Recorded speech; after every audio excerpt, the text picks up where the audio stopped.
Sorry to interrupt your run. You're probably in the zone, but with Simply Right checking from Santander Bank, you can waive the monthly fee by completing one transaction each month. Click the banner or find out more at santanderbank.com/simple. Qualifying transactions do not include fees, rebates, and adjustments posted by Santander. Santander Bank, N.A., member FDIC. Welcome to the War Room. We got Dev, Kill, Jimmy, PJ, B. Austin, the Hot Block Commander. How you wanna end a 1 or 2 hour show to keep the brain running with the premise to talk sports on a national level? Bold with the topic, sorta like the rebels. When it's game time, they like the Fab Five during prime time. Sports conglomerates speak their minds a little bit. For sports medicine and sports veterans and greats. The 4th and 26th, so the war in Kuwait. It's the War Room with 5 nights at the round table. 5 Philly guys, diversified and educated.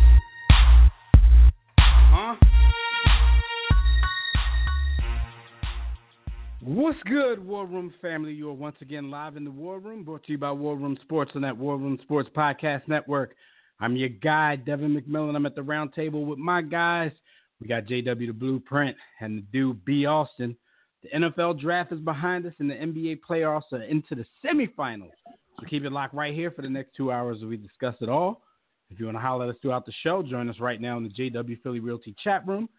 That's blogtalkradio.com/the War Room, or join us in the Facebook. Join us on Facebook or Twitter at War Room Sports. You can also call us directly in about 5 to 10 minutes when we open up the Digital Extreme Tech hotline. That number is 323-410-0012. Before we start spewing, make sure you remember that throughout the week, check out the War Room Sports Podcast Network. Besides our own critically acclaimed show, you can also listen to shows such as The Broad Street Line and The Broad Street Line Express with Roy and Chris. Shout out to those guys. The Tissue and the Tape Hip Hop Show with Philmatic and Savad. John Appetit if you like to eat with the Burtons. No Look Podcast for all you NBA heads. And this is a great time to listen to Frank and Andy because the NBA playoffs are heating up. Bump and Run for all you NASCAR fans with Robin Vandenberg and crew. On the Couch with the Wilsons for the TV heads. Retro Action Sports Show and a whole lot more. So just visit warroomsports.com. Click on the WRS Podcast Network tab or go to our free mobile app and click the network tab there. What's good, fellas? What up? Assalamu alaikum to you, brother. What's up, good brother? You know what I mean? Out here, you know what I mean? About to cop my big baller brand. Triple B, B3, B squared. Man, I'm tired. I was outside pushing cars around just now, getting my Incredible Hulk He-Man on. But I tell you, brothers, about that some other time. Damn, that's a lot better than the last time you and I was involved with a car when we was about to put somebody up under a car, but I don't want to implicate anything. Whoa, stop snitching. Stop the violence. Yo, I'm excited. Shout out though. to you. You're a male nurse. You know who you are, and I think you listen. You're Merce. I'm excited, man, not because of the NFL draft, not because of the NBA playoffs, not because of Big Baller Brand, but yo, this is my first show with my brand new eyeballs. Brothers know I got LASIK last Friday. 10 years in the making. Because y'all know I got my first consultation like 10 years ago, and I've been scared to death to do this, and I finally did it last Friday. Your boy is 20/20 right now, no more glasses. I'm not used to it because, like, every 20 minutes I still, like, put my hand on my face to adjust my glasses. And that's why I hated wearing glasses. There are no glasses here, yo. But I got to get used to it, man. My new eyeballs and all that. What's wrong with him? Shout out to my new eyeballs. Yo, this Still is not my going to first... shout out the doctor because he ain't cutting the check. I cut him a very good check. So. Yo, this is my first show post-tasting Royal Farms chicken, and that is the last time y'all will be mentioned until y'all cut a check. But, you know what I mean? So, how did you like it? Because it seemed like I was following your thread. It seemed like you bought it, and then you waited a while to eat it. I was kind of thinking, like, no, you got to eat it at its very best, especially because I've been hyping it up. It's hot. Fresh. Listen, man, here's what I'm going to say, man. Yo, that joint was definitely episode 8. I had a good batch. I was thoroughly, you know what I mean? Somebody said on Facebook, and I saw a comment on this there, because they was on point, but then they got off point. They was like, yo, it tastes like Kentucky Fried Chicken, but they said is not better than Popeyes, which I didn't agree. But for those who are listening, you got to peek the language. They said Kentucky Fried Chicken. Because when not Kentucky KFC. Fried Chicken, exactly, and that's the Back point. in the 80s. Kentucky Fried Chicken is different than KFC. Like all the good foods back in the day all the good foods back in the day are terrible now because they primarily because the stuff was unhealthy for us. So all the different ingredients we had coming up as a kid, they found out like give you cancer and cause like all kinds of other issues. So they took it out of the food. But the food you know what I had 2 years ago, and it seemed like they just didn't care because it's only like 4 stores left in the United States. But Church's Chicken is still the truth. Yo, Church's is still the truth. Yeah. But you're only gonna find like one church in every 4 states. Yo, do you remember how good all the Tasty Cake stuff? And shout out to Tasty Cake because that's a local company. Yo, but once they took all the the trans fat and all the other bad stuff out of there, everything trash now. We need all them GMOs. We need all that trans fat back. Bring back trans fat, man. No, so definitely bring shout back out to GMO. the person who wrote that because I peeped that too, Jimmy. Like they were talking about old school Kentucky Fried Chicken, not KFC. Yeah. Not KFC. KFC not even crispy, yo. It's like KFC not even chicken. It's mushy. Eating wet chicken. Yo, chicken wet. It's mushy and wet. Now I know there was a rumor online, right, that the reason they had to change the name was because they literally weren't selling chicken. Like, I don't know how true that is. But the fact of the matter is, KFC is trash, yo. KFC is complete trash. Since Kentucky Fried Chicken was selling bubbles. Come on, man. Since we do this for the culture, I'm gonna go a little deeper on that story. They allegedly have like harvesting farms where they can grow a chicken's body minus the head, and they can grow it like 10 times faster than a normal chicken, and like it only takes a month for it to become a full-grown chicken, and it doesn't have like a head or a brain, and they just harvest it, John. Is that supposed to make us feel better that they're not slaughtering chickens? That we got. I was about to say that might be better for you. You know what I mean? That might be more humane though, because they just make it. It's not real. They're just making chicken clones. Shout out to my man Dr. Jerkenstein, the jerk chicken king in Philadelphia, because my man get his chicken right from the slaughterhouse. Now you see his post the other day. There, people got pissed at it. Take pictures of it too and show it to you. Let you know. My man said this chicken just died like 2 hours ago, and here it is on your plate. Salute to it was some white dude in the picture like gripping one up by the neck, about to. Here's the crazy part, right? He made some points in that post that I was like, I never even thought about that in terms of how we're conditioned to because it's in the market and it's in frozen and all that. We don't think about how it got there, but the fact of the matter is that guy hit it the same way. Because I have tasted freshly slaughtered chicken. And I ain't gonna hold you, yo. It's different. It's their work. I'm not gonna hold you. I be thinking Royal Farms got chickens in the back, man. They got shout out to because we not mentioning no more. I just want to put that out there, man, because the brother Dev made a recommendation, man, and I stopped through this morning. I was like, and the only reason I stopped through is because of social media. Social media sold me. Dev and a couple other people was like, you got to taste the chicken. They just opened one in Philly. There's never been one in Philly, so I saw it. I was like, and the store in general is the closest thing you're gonna get to a Wawa, but it ain't Wawa. Don't get me started. It ain't Wawa. It's dangerous to. It's dangerous to see a Royal Farms, brothers. I'm going to keep it real. Dev, you can kind of attest to this because they put them in Baltimore so that the people that live in high-risk areas can ignore the fact they're in high-risk areas and just enjoy that chicken.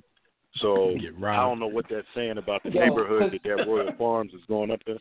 Yo, Pete, this though, it's on Aramingo Avenue, which is like where a lot of workers convene. So they're right off 95. But the crazy part is they're literally 2 blocks from Wawa. So I want to see how they battle it out. It might get some attention just because it's new and it's going to get some attention for them birds. But from my understanding, the one that I was in, say that most Royal Farms aren't like this one. This one was so much like Wawa. They had the touch screens. They had it's the same. Yeah, that's how they all are. I think they just took the model. They bit Wawa basically. Yeah. But they threw some fried chicken up in there. But like you said, we're going to keep saying it, and then we talk about this off air because everything on air, y'all got fair game for profit. Yeah, y'all definitely got to cut checks for that, though. It's fair game for profit if we're gonna salute to social media, man. Because social media has made and also salute to our podcast and the War Room Sports Podcast Network, the Joint Appetit. Because between Joint Appetit and just social media in general, they tell you where to go get these grubs from. You dig? Uh-huh. So, I mean, and I still got that free Blue Apron box for you, man. Speaking of Joint Appetit, I ran into Roy last week or whatever, and the funniest thing, man, me and him was talking about food, but as I'm talking to him, a couple other people came up to me and was talking about our show. And the funniest thing, I don't think I told y'all this off air because I actually forgot to we just started having this conversation. But people was like, "Yo, the Sunny Hill episode is the best episode ever." Yo, that joke sounded like Dev don't agree trash with that. truck juice. I know Dev don't agree, but it's funny. People Dev don't agree with that. In the streets, people said that. They was like, "Yo," they I think it sounded like trash truck juice. Our audio, and y'all know I just don't like getting sunned on my own show, so. That show but that show literally has quotables. Like, people was quoting it to me like it was Illmatic. So, salute it was a lot of neck in that show. That's why it's quotable. Like, a lot of neck quotables. Do you spit or do you swallow, Sonny? Salute to us for having drops from our own show. Like, that's fire. I know. You know what I mean? But anyway, man, that is kind of let's talk some sports because we ain't talking no sports yet, man. We basically have our group chat on this. We're going to get into some hot topics immediately. And this is somebody, I don't know if they're going to be cutting the check too much longer, but Jimmy, tell everybody who hot topics are brought to them by. You already know, man. That's because we about to go all black-owned business. We trying to get Triple P to sponsor the War Room. But anyway, listen, though, real quick, Dad, I want to ask you because I know you tried this. Coral Oral, holla at us. But, Coral Oral, cut the check. Listen, we getting comments now from our group chat. But in our group chat, Leroy said we talk about that rotisserie from Walmart though, and that is lit. I ain't gonna hold you. I heard that was kind of You ain't never had that, cuz? I don't think I had it. I think I heard about it. We might need to do that. I don't go in Walmart. I try not to be often. But there's certain stuff that you know what I mean. Anyway, man, let's move on. Let's talk some sports though. The hot topics are brought to you by. The hot topics are brought to you by Audible. Here's the bottom line. Get an audiobook, and how you do that is by going to audibletrial.com/warroomsports. Audible is the only place you really can go to get, most of your audiobooks. Make sure you definitely do that. Right now, I'm listening to a classic, The Alchemist. So salute to Aquelo for The Alchemist, but I'm listening to that. But audibletrial.com/warroomsports.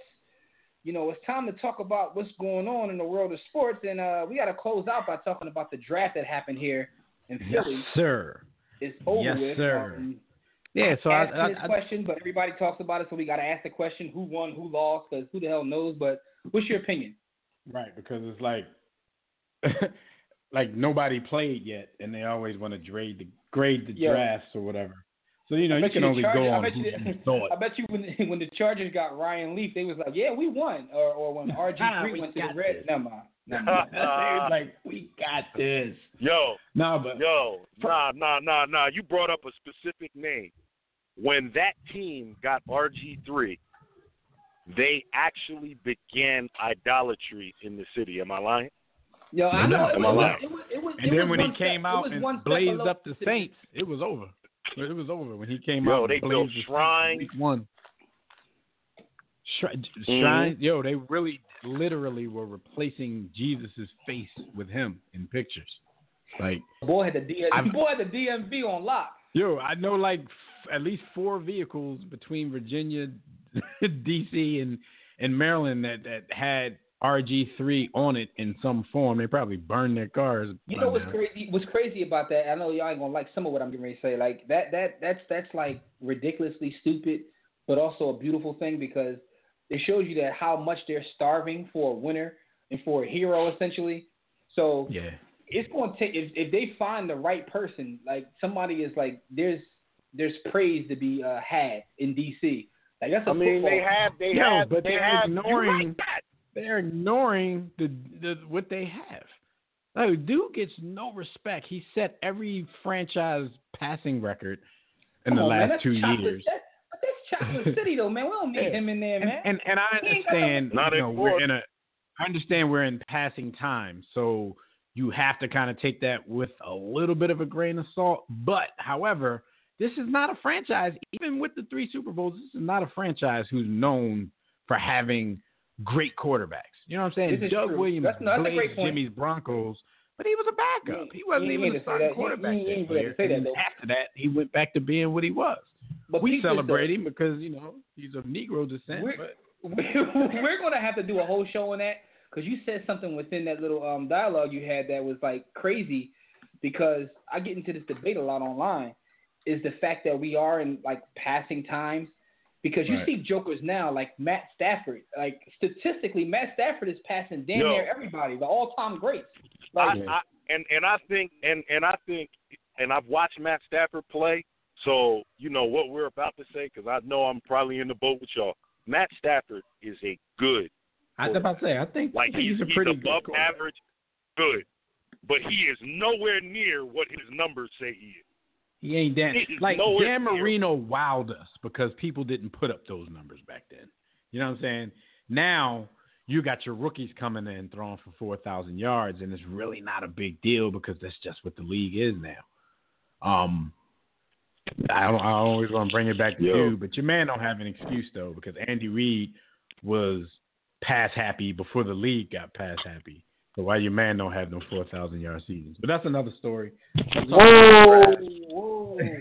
My new homie. Y'all gonna stop saying that's my new homie, man. No. Let's talk about the draft real quick, though, man. Y'all don't want me to start. A homer that's why. or anything like that, because if you read any publication, you talk to anybody from the league, from the media who was there, people are raving because they don't know. Remember, we asked the question last week where the draft was next year. They haven't named a place yet, but all the articles say they're going to have to do a whole hell of a lot to top Philadelphia. It's rumored Dallas is rumored to be the front runner. So, you know, Jerry does it big anyway. So he's probably already in the works to make it bigger and better. Yo, Jerry going to beat it. At it. But people have nothing but positive things to say about Philadelphia. They were blessed as far as the weather was concerned with that outdoor theater. The fans showed up and showed out and did their thing and just showed the passion of the city. So kudos to the city for putting on a great show that's being talked about all over the country, in a country who think Philly and its fans are just POS in the first place. So yeah, they definitely put on. But to the field, winners and losers, I don't know. I mean, it was a defensive draft. A couple of teams went away from that and kind of went with offensive needs, and I definitely want to give Tampa Bay some props for what they did, especially, you know, in the first round, grabbing another weapon for Jameis Winston. Like, Jameis is going into the season this year with no excuses. Like, he has weapons at his disposal. You know what I'm saying? He was already a pretty good quarterback in the past 2 years. You know, the defense is decent. I like what they did. This is difficult to say, but I like what Cleveland did. I mean, they had a plethora of picks, and for once, it didn't really seem like they wasted them unless dudes come out to, you know, turn out to be busts. Anybody stand out for you guys? Cleveland, though. Yeah, you know. It's always going to be a thing. I like the Myles Garrett pick. I like what they did with the number one. I mean, it is the number one. It's difficult to mess that up in terms of the team. I think the player can mess it up. Shout out to Jadeveon Clowney and him being, you know, underwhelming his first little while in the league, although we know the talent is there. But I think I was impressed with the Myles Garrett pick. Okay. I mean, especially because rumors earlier in that day were saying they were going to pick Mitch Trubisky. Speaking of losers, like, I don't know what Chicago. Yeah, I'm glad they didn't listen. Yo, real quick before you move on, because I don't want to get too far away from some of the bars you spit. Because I do think that everything went well in terms of the draft overall in the city. The city showed out, so that was amazing. Even if they don't come back to Philly, I definitely like to see the show go on the road and be in different places because I just think it's an amazing experience that more people should get to have. That's one. Jameis Winston is definitely getting all the help in the world. He's not going to have the excuse that some other quarterbacks have when they say, well, they ain't never put nothing around me. Like, they removing that. That's being removed, doggy. So, you know what I mean? You know, stay away from, you know what I'm saying, the cave people and do your thing. In terms of like the what have you and the whole thing, I remember this many pass rushers like being this highly touted. Like, it seemed like everybody coming up, like their thing was, they rushed the quarterback. And I think it's also a sign of the times because the game is changing with the mobile quarterbacks now. It's like, you got to have speed to get after these cats. Right. And not even just the mobile, Jim, the fact that everybody's I don't even think it's a mobile thing. Everybody's passing. So you got to get after think about the rules like that. The rules are set up against the defense and especially the defensive backs. So you can't have those cats out there too long. So you got to have dudes that's going to get to the passer because, they call in illegal contact on every other play. And cornerbacks just can't be cornerbacks anymore. So pass rush, defensive end is the most important position. And also, my last point about the pass rusher thing tied to the is like, shame on you, even NFL when you keep talking about Andy Toe, let my man get free, man. Don't do that, Andy Toe. Yo, stop it. I'm about to. Anyway, my thing is, when the dude got picked for the Eagles, they kept talking about how he had passed Reggie White's record. And I'm like, I went and looked it up, right? Like one sack. The Bull beat his record by one sack, but played like one more season. I'm like, come on, guys. How do I mention that? Because that's how the world is, man. It's just like numbers don't have context anymore, man. Numbers don't have context anymore. We're just going to talk about who beat who and scoring. We're not going to tell you that, this person took like 9 extra seasons to do it. That's just the way of the world. I want to look it up. I was like, this bull must be the truth because Reggie was a beast. I think the pressure, I think by the Eagles picking him, I think the pressure they set him up on this young. They set him up. Yeah, because, this is where Reggie White spent the prime of his career.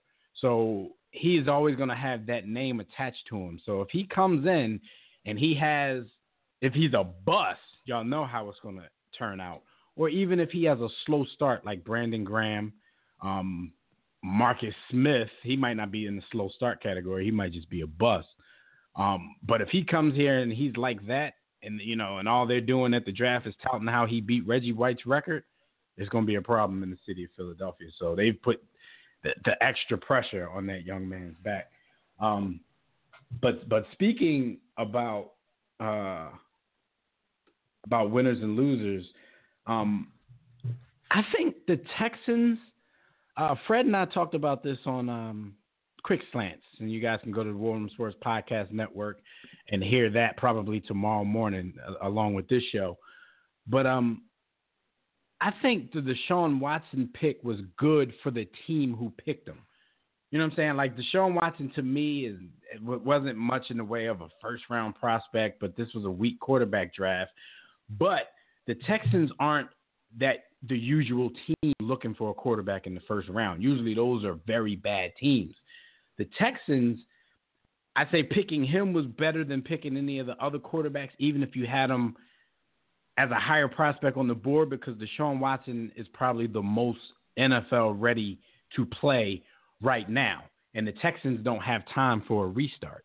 So, if they're going to go out and get a young quarterback who has a chance to start, I think they picked the right one, because even if he doesn't turn into a league star and gets better year after year, they have somebody at least solid for the moment while they have the defense that they have, and they're trying to make this push right now. So I kind of like that pick as well. Yeah.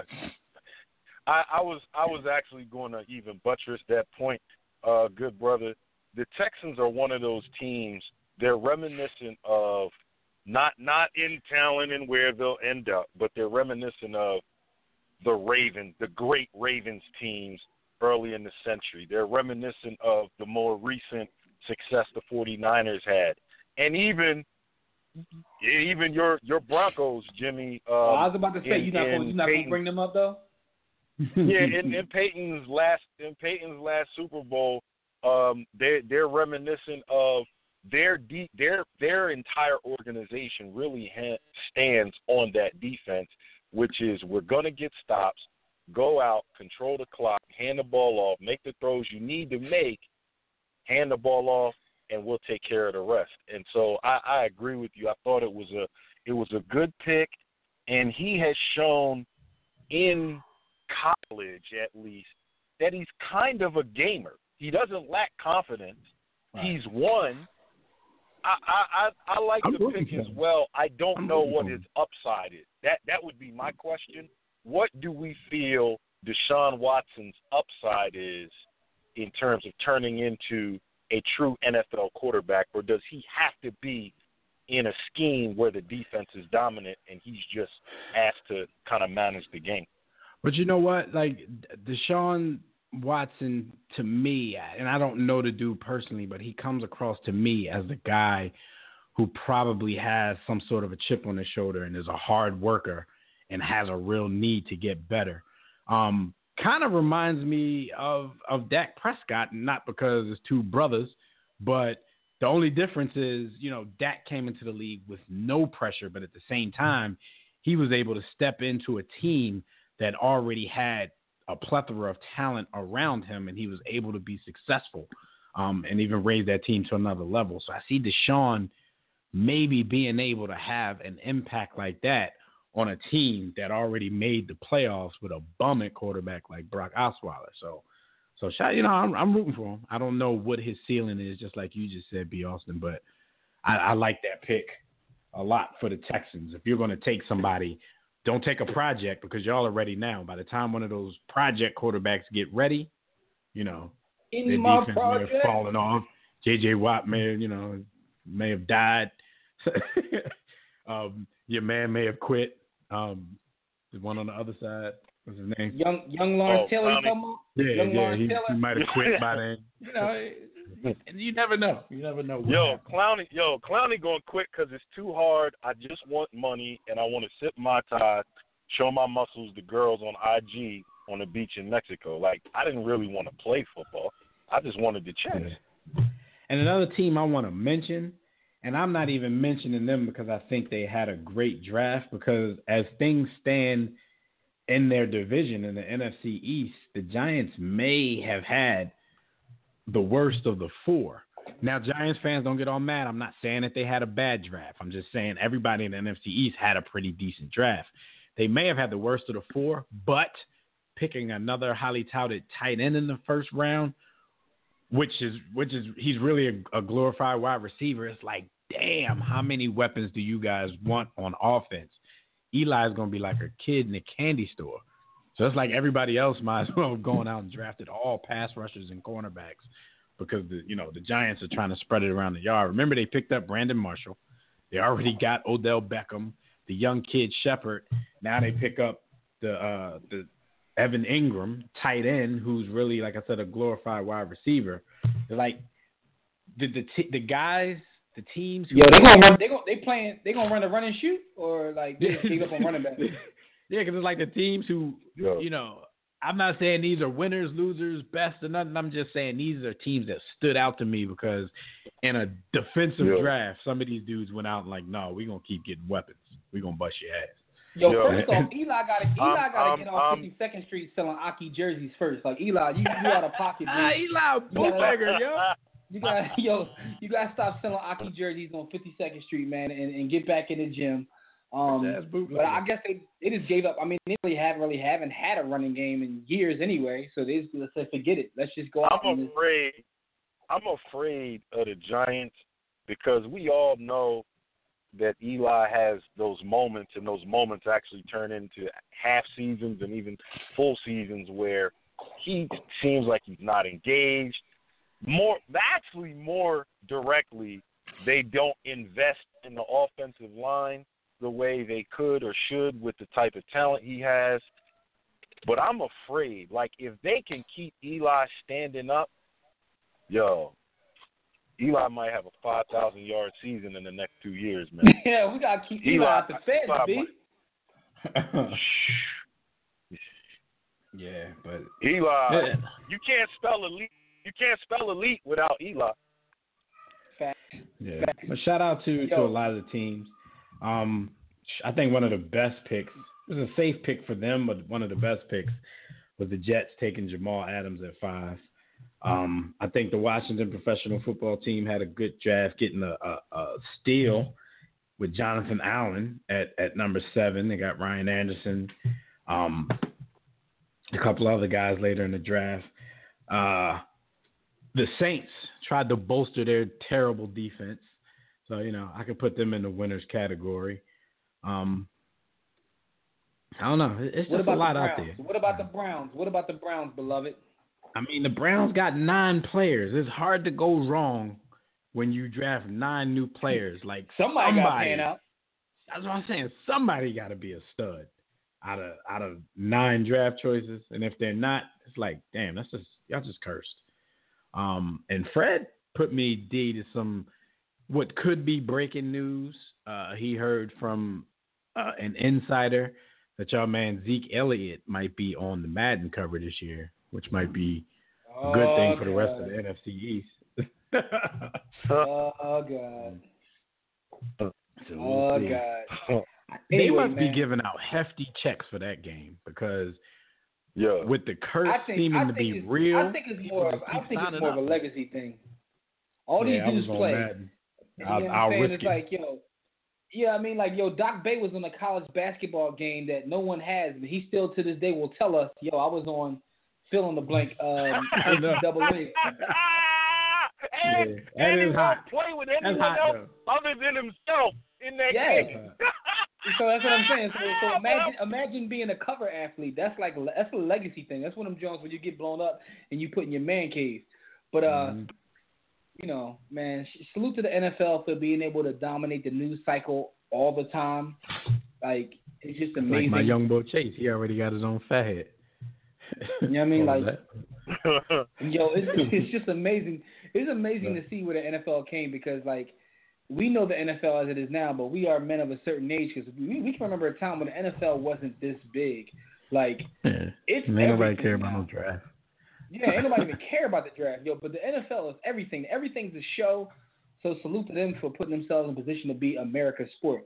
But let me ask you a quick one, especially for you, B, because you're more in the track and field than anybody here. Bengals first round pick, wide receiver John Ross, who ran the 4. What did he run? A 4.22. 4.22. At the fastest combine 40 time ever in the NFL. He says he can beat Usain Bolt in a 40-yard dash. What are your thoughts on that? Because I've been having this conversation all week with track and field heads, and they are mightily insulted. So I wanted to see what you thought. I'm going to engage because we need to make sure our listeners are an educated bunch. Vast difference between track speed and NFL speed. Like, if you're fast in the NFL, that does not mean that you're fast on a track.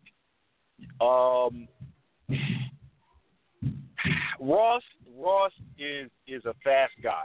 Ross is fast enough to where I would say he's probably in the upper echelon of NCAA track athletes if he runs.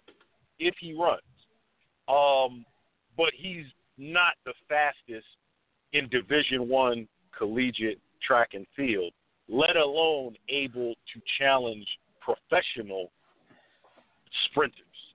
Usain Bolt would laugh at him as he crossed the finish line, probably somewhere between 3 and 4 meters ahead of you. So the times also, because you're going to hear what this does really and makes it funny is you have guys that are fast in football and they run these 40 times and they'll always tell you, well, I'm a 4.4 guy. I'm a 4.5 guy. I ran a 4.3. I'm a 4.3 guy. First and foremost, typically what that means is they had a coach with a handheld stopwatch out there, and he had them start and he had them finish. So that debunks your time all right there. sprinters in track and field are timed via laser and computer. Even the gun is computerized. The gun is computerized, and when they cross the finish line, it's a laser, right? So the times are more authentic. Just because you say you ran a fast 40 time doesn't mean, or even in his case, we've seen him run a fast 40 time, doesn't mean you can get on the track with any of the top 50 fastest sprinters in the world. Like, come on, John. You got to relax. I see. The only reason that I think that he may have a legitimate case because he stayed in his lane and said a 40-yard dash. We've seen Usain Bolt, be in the pack, sometimes behind the pack for the first 40, 50 meters of a 100-meter dash. But we know what he does after 50 and how he turns it up. So I'm thinking John Ross in his head is saying, I'm pretty sure he's thinking in no way, no how, no form am I saying I'm faster than Usain Bolt. But there is a chance that I can get to 40 yards faster than Usain Bolt. Listen, man, John Ross is blem for real. Fact of the matter is he just knows that this will, kind of make the news cycle. He's supposed to feel like he can do that. He's a fast dude. The only thing is, Usain Bolt a playful dude. He mess around and take him up on it, call his bluff. Yeah, that's the thing. He may hit him up and be like, what's popping? Usain is asking around right now to see if he can find somebody who will sponsor this and he can make some money off of it. Like, he's probably talking to LeVar Ball right now to see if BBB might want to sponsor this thing. Give them some money. Cut us a check, BBB. We about the black-owned video. Cut us a check, man. Well, speaking of, somebody from the track world, I guess, wanted to kind of shut this dude up. So Christian Coleman, who's a track star at Tennessee, he ran a 4.12 in the 40-yard dash on the football field after he heard Ross call out Bolt. So I guess he was trying to show him that track speed is a little bit different. 4.12 is crazy, but I've been hearing words like he obliterated John Ross's record, and he's showing you that John Ross couldn't compete with real world-class sprinters, Olympic-style sprinters. And I kind of thought that was a little bit ludicrous, though, because the dude who wrote this particular article that I read, who said that, John Ross couldn't even compete with Olympic sprinters, like, he failed to mention, he said that the time difference would equate to about a yard. So I'm sitting here saying I've seen Olympic races plenty of times where the guys in the back are like more than a yard behind the guys in the front. So, I mean, if John Ross was able to sustain his speed throughout a whole 100, like, of course he'd be able to compete. Nobody said he's going to be Carl Lewis, Usain Bolt, or any of those dudes, but I see dudes get beat by more than a yard all the time. So yeah, I didn't really understand. This whole story is ridiculous. No, John Ross is legitimately fast. Like, I think that he could compete in both sports. He's blazing in terms of football. B. Austin, let me say something real quick, man. Like, I'm pissed at us for even giving this kind of energy, man. Because generally speaking, I don't care about track unless it's Jamaican women. Outside of that, I don't even care for real. Like, y'all gonna bring some of them. We can have you want to talk about, some of the systems over there. I like to see some dudes huffing down the track. I'm cool. It's amazing.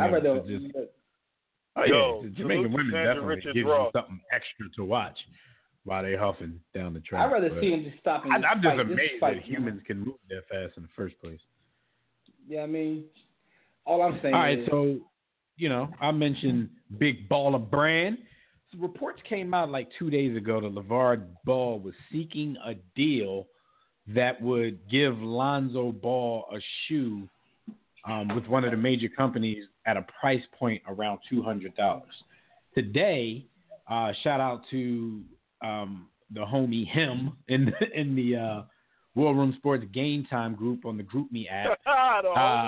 He reported to us that Leroy, is that your brother? Because I just realized I don't even know who him is. Leroy, is that your brother? But go ahead, Dad. My fault. Oh yeah.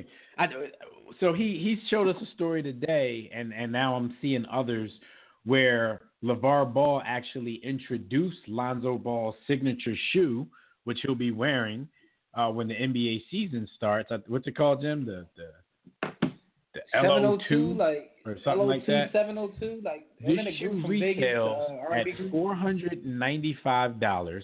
They have a version of it that will come in a glass box with LED lights in it, and the shoe will be signed. This one is at a price point of $995.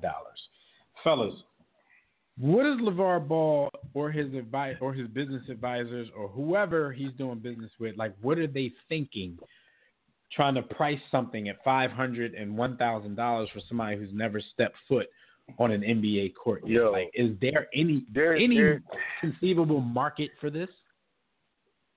There definitely is, because sneakers have their own culture here. So there's a couple of heads that BBB, though, that are definitely going to invest. It's like Bobos with an extra. There's a part of me, I've never said this because I want LeVar Ball to go away, and I'm well documented at stating why. But there is a part of me that I can't help but say, yo, I do want to support black business, man. If he is successful, it would be an amazing story to see this gentleman launch a sneaker company and athletic apparel off of being a drawdaddy.com. Like, I can't even lie. Like, there's a part of me that wouldn't mind him being successful. He is just so irritating. Yo, he's Austin, just I'm gonna take it a step further, right? Because I in the group chat, man, I'm a descendant of Marcus Messiah Garvey, right? So I said, look, I'm going to support them. I actually watched the video. I went to the site to pre-order, and then I saw the price, and I just bust out laughing. I'm like, yo, I am not paying the $5. Shout out to Martin. But there's not an athletic shoe, and that's what I'm saying. It's not personal to them. There's not an athletic shoe that can get me to pay $500. Yo, listen. I wear New Balance. I keep it $1. I wear New Balance. You know what I'm saying? So I don't even pay $1. But here's the thing, though. I was like, yo, if these joints are $1, even $1.50, I might have drew. Even though that's like usually 2 pair of New Balance, but I might have drew this to support, right? So, I mean, I even supported Steph when he came out with the $10 Jones, even though all the young boys around the way tried to clown me, call me nut ass old head. But they won't listen, though. But my point is, I was going to actually support. I saw the price and just bust out laughing. Then I had the nerve to turn to the left. Yo, they got slide-ons. They charging $220 for. Flip-flops. $220. He seems like he's trying to create more of a lifestyle brand than a sports apparel brand. And you definitely have to be a big baller in order to purchase this stuff. Like, I think he's going to come right in out the door and price himself out of the market is because he's not, you got to crawl before you walk, and he's running and haven't bust out into a full crawl yet. Like, I'm in the same boat as you, Jimmy. Like, I see the shoe. It's a decent looking shoe. Yeah, it's not even it's reminiscent of like a Kobe. It looked like one of Kobe's later shoes with Nike. It's a decent shoe. Even if it wasn't, because I was one of the cats like you, Jim. Just because Steph was doing it for the culture, I bought a pair of ugly ass Stephs. I never really wore them, but I bought them, and I bought 2 fake polo Starberry polo shirts. I rocked them a couple of times. I was trying to do it for the homie Starberry. So yeah, the support do it for the culture, man. Is always there. But we talked about this on a whole different conversation once. It's like we want to support black business. We love to support black business, but then when you see some of the prices that these black businesses want to charge us to support, all you can think about is, they must be on the pipe, right? And that's the first thing I thought about when I saw LeVar. There's a level. I'm not even. I don't even want to go past. I don't want to have a discussion about black businesses doing what LeVar Ball does, and I'm not saying they're not out there, because there certainly are delusional black businessmen. You're right.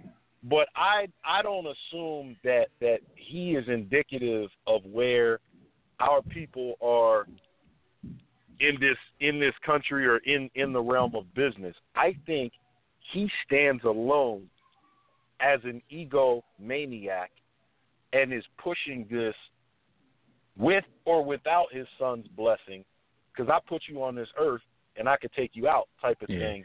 This is very risky for his son, man. Somebody who on his own could have got a $10 million a year deal. This is not fair. Like, he's manipulating. Honestly, if we want to keep it $1 million, Dev, he's manipulating his son. No, I don't even want to go that far. Here's my thing. They don't have a choice. It's manipulation.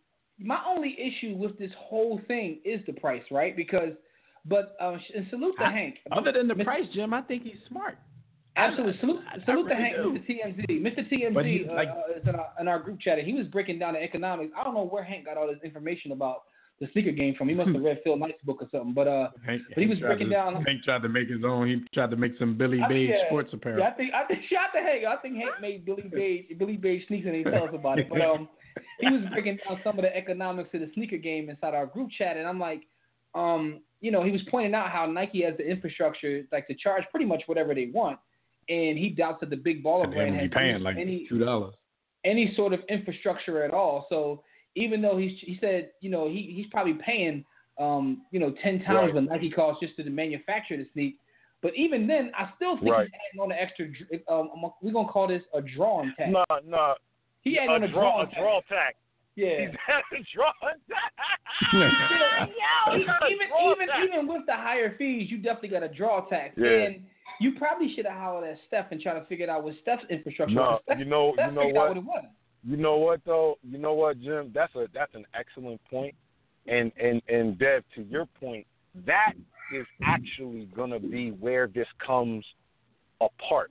It's going to be economies of scale that kill him, because Nike, as you said, can do what they want, because whether they charge $100 or $500, their cost is between $2 and $15 all in, no matter what the shoe is. This is because we're Nike.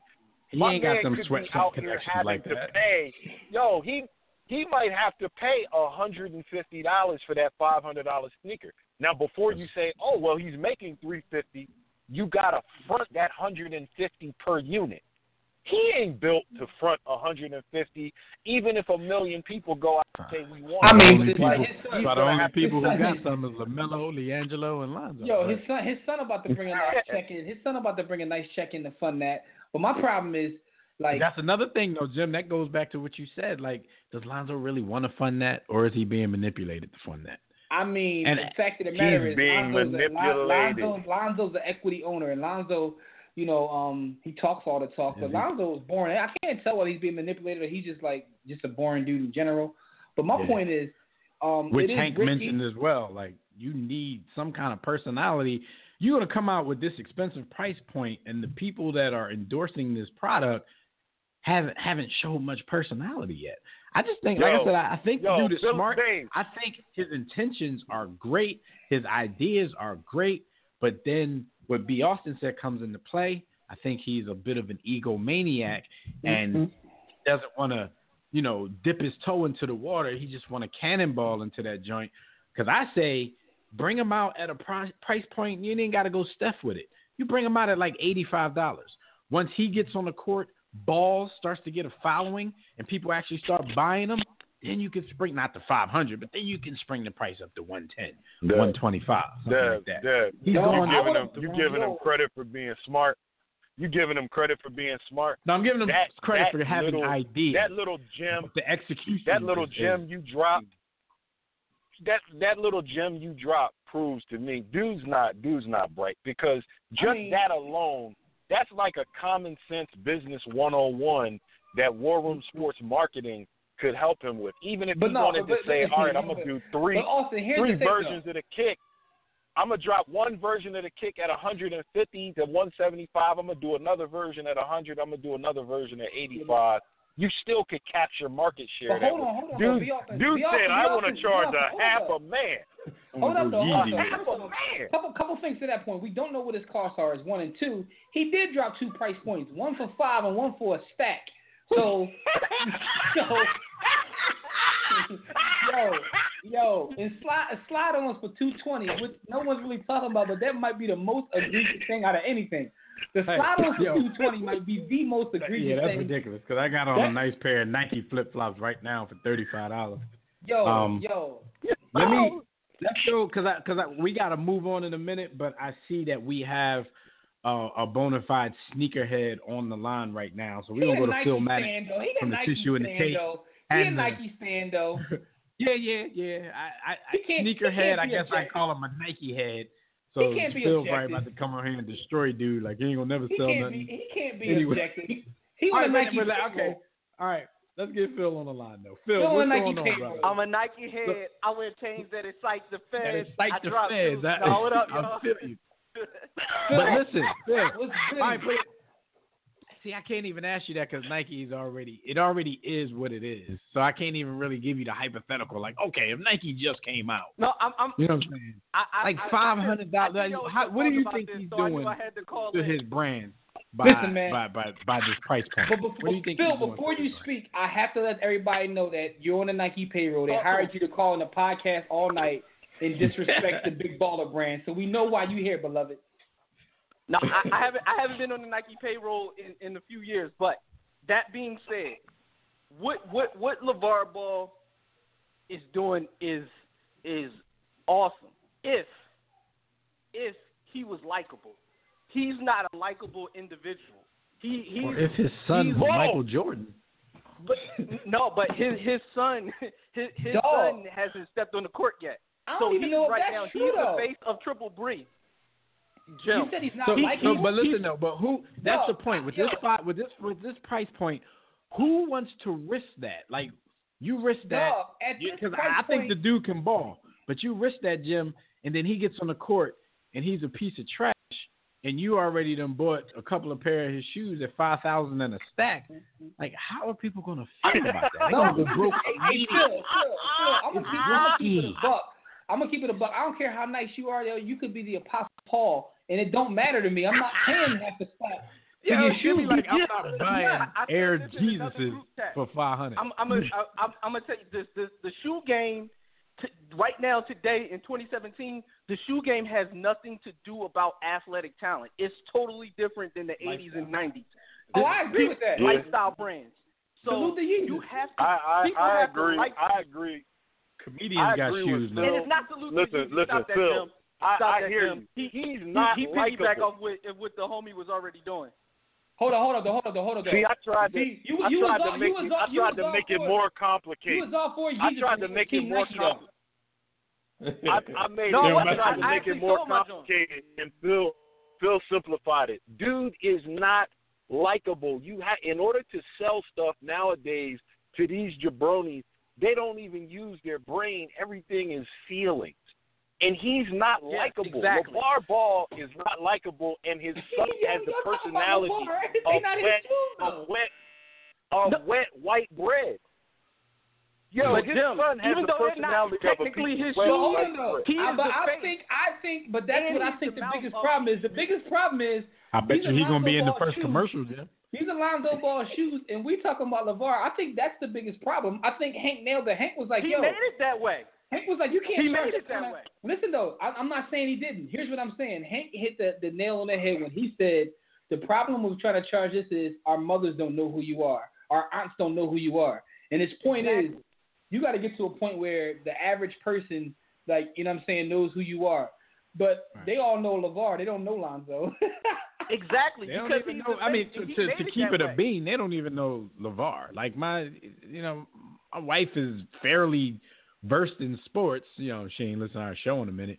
But if I say LeVar Ball, she's not gonna know who dude is. But any person, any Gump, any female who doesn't watch sports, you say LeBron James, everybody knows who LeBron James is. Everybody knows who LeBron James is. You know what I'm saying? Steph Curry. But let me give you this scenario, Dad. We're not even though we know the average person doesn't know who either one of them are. I'm talking about even sports fans. If you ask like 100 people that would consider themselves sports fans, more of them are going to know who LeVar Ball is, or at least know the name before they know Lonzo Ball. They're going to know because if you say Lonzo Ball, you can be like, is that the dude with the crazy daddy? He's on ESPN 20 times a day because he's on the First Take commercial. So they see him they see him every day if they watch ESPN. It's guaranteed you're going to see him at least once. You don't see my man has parlayed. Crazy. He my has man been has on the parlayed network being. My man has parlayed being a dickhead daddy into celebrity. Like yo. So that's and Jimmy, you had a comment when I said he isn't likable. You like him because you can laugh at him. Hold up. No, I didn't say that. Yes, I didn't comment about that. I know he's not likable. I'm just saying, no, my point was, I don't care how likable anybody is, I'm not paying half a stack. Yo, like, you could be the most likable person in the world. Like, I'm just not going to pay half a stack, yo. That's the point. Jimmy, that's you, Jimmy like do you anybody he represent can laugh the sneaker at. demographic? That's why I be laughing at cats who be thinking Jimmy's their buddy. I'm like, yo, he likes you because he can laugh at your dumb ass. Yo, man, my secret. But listen though, but even beyond that, Phil, this is my point though. This is my point. You're saying that a sneakerhead will pay that, and that's all well and good.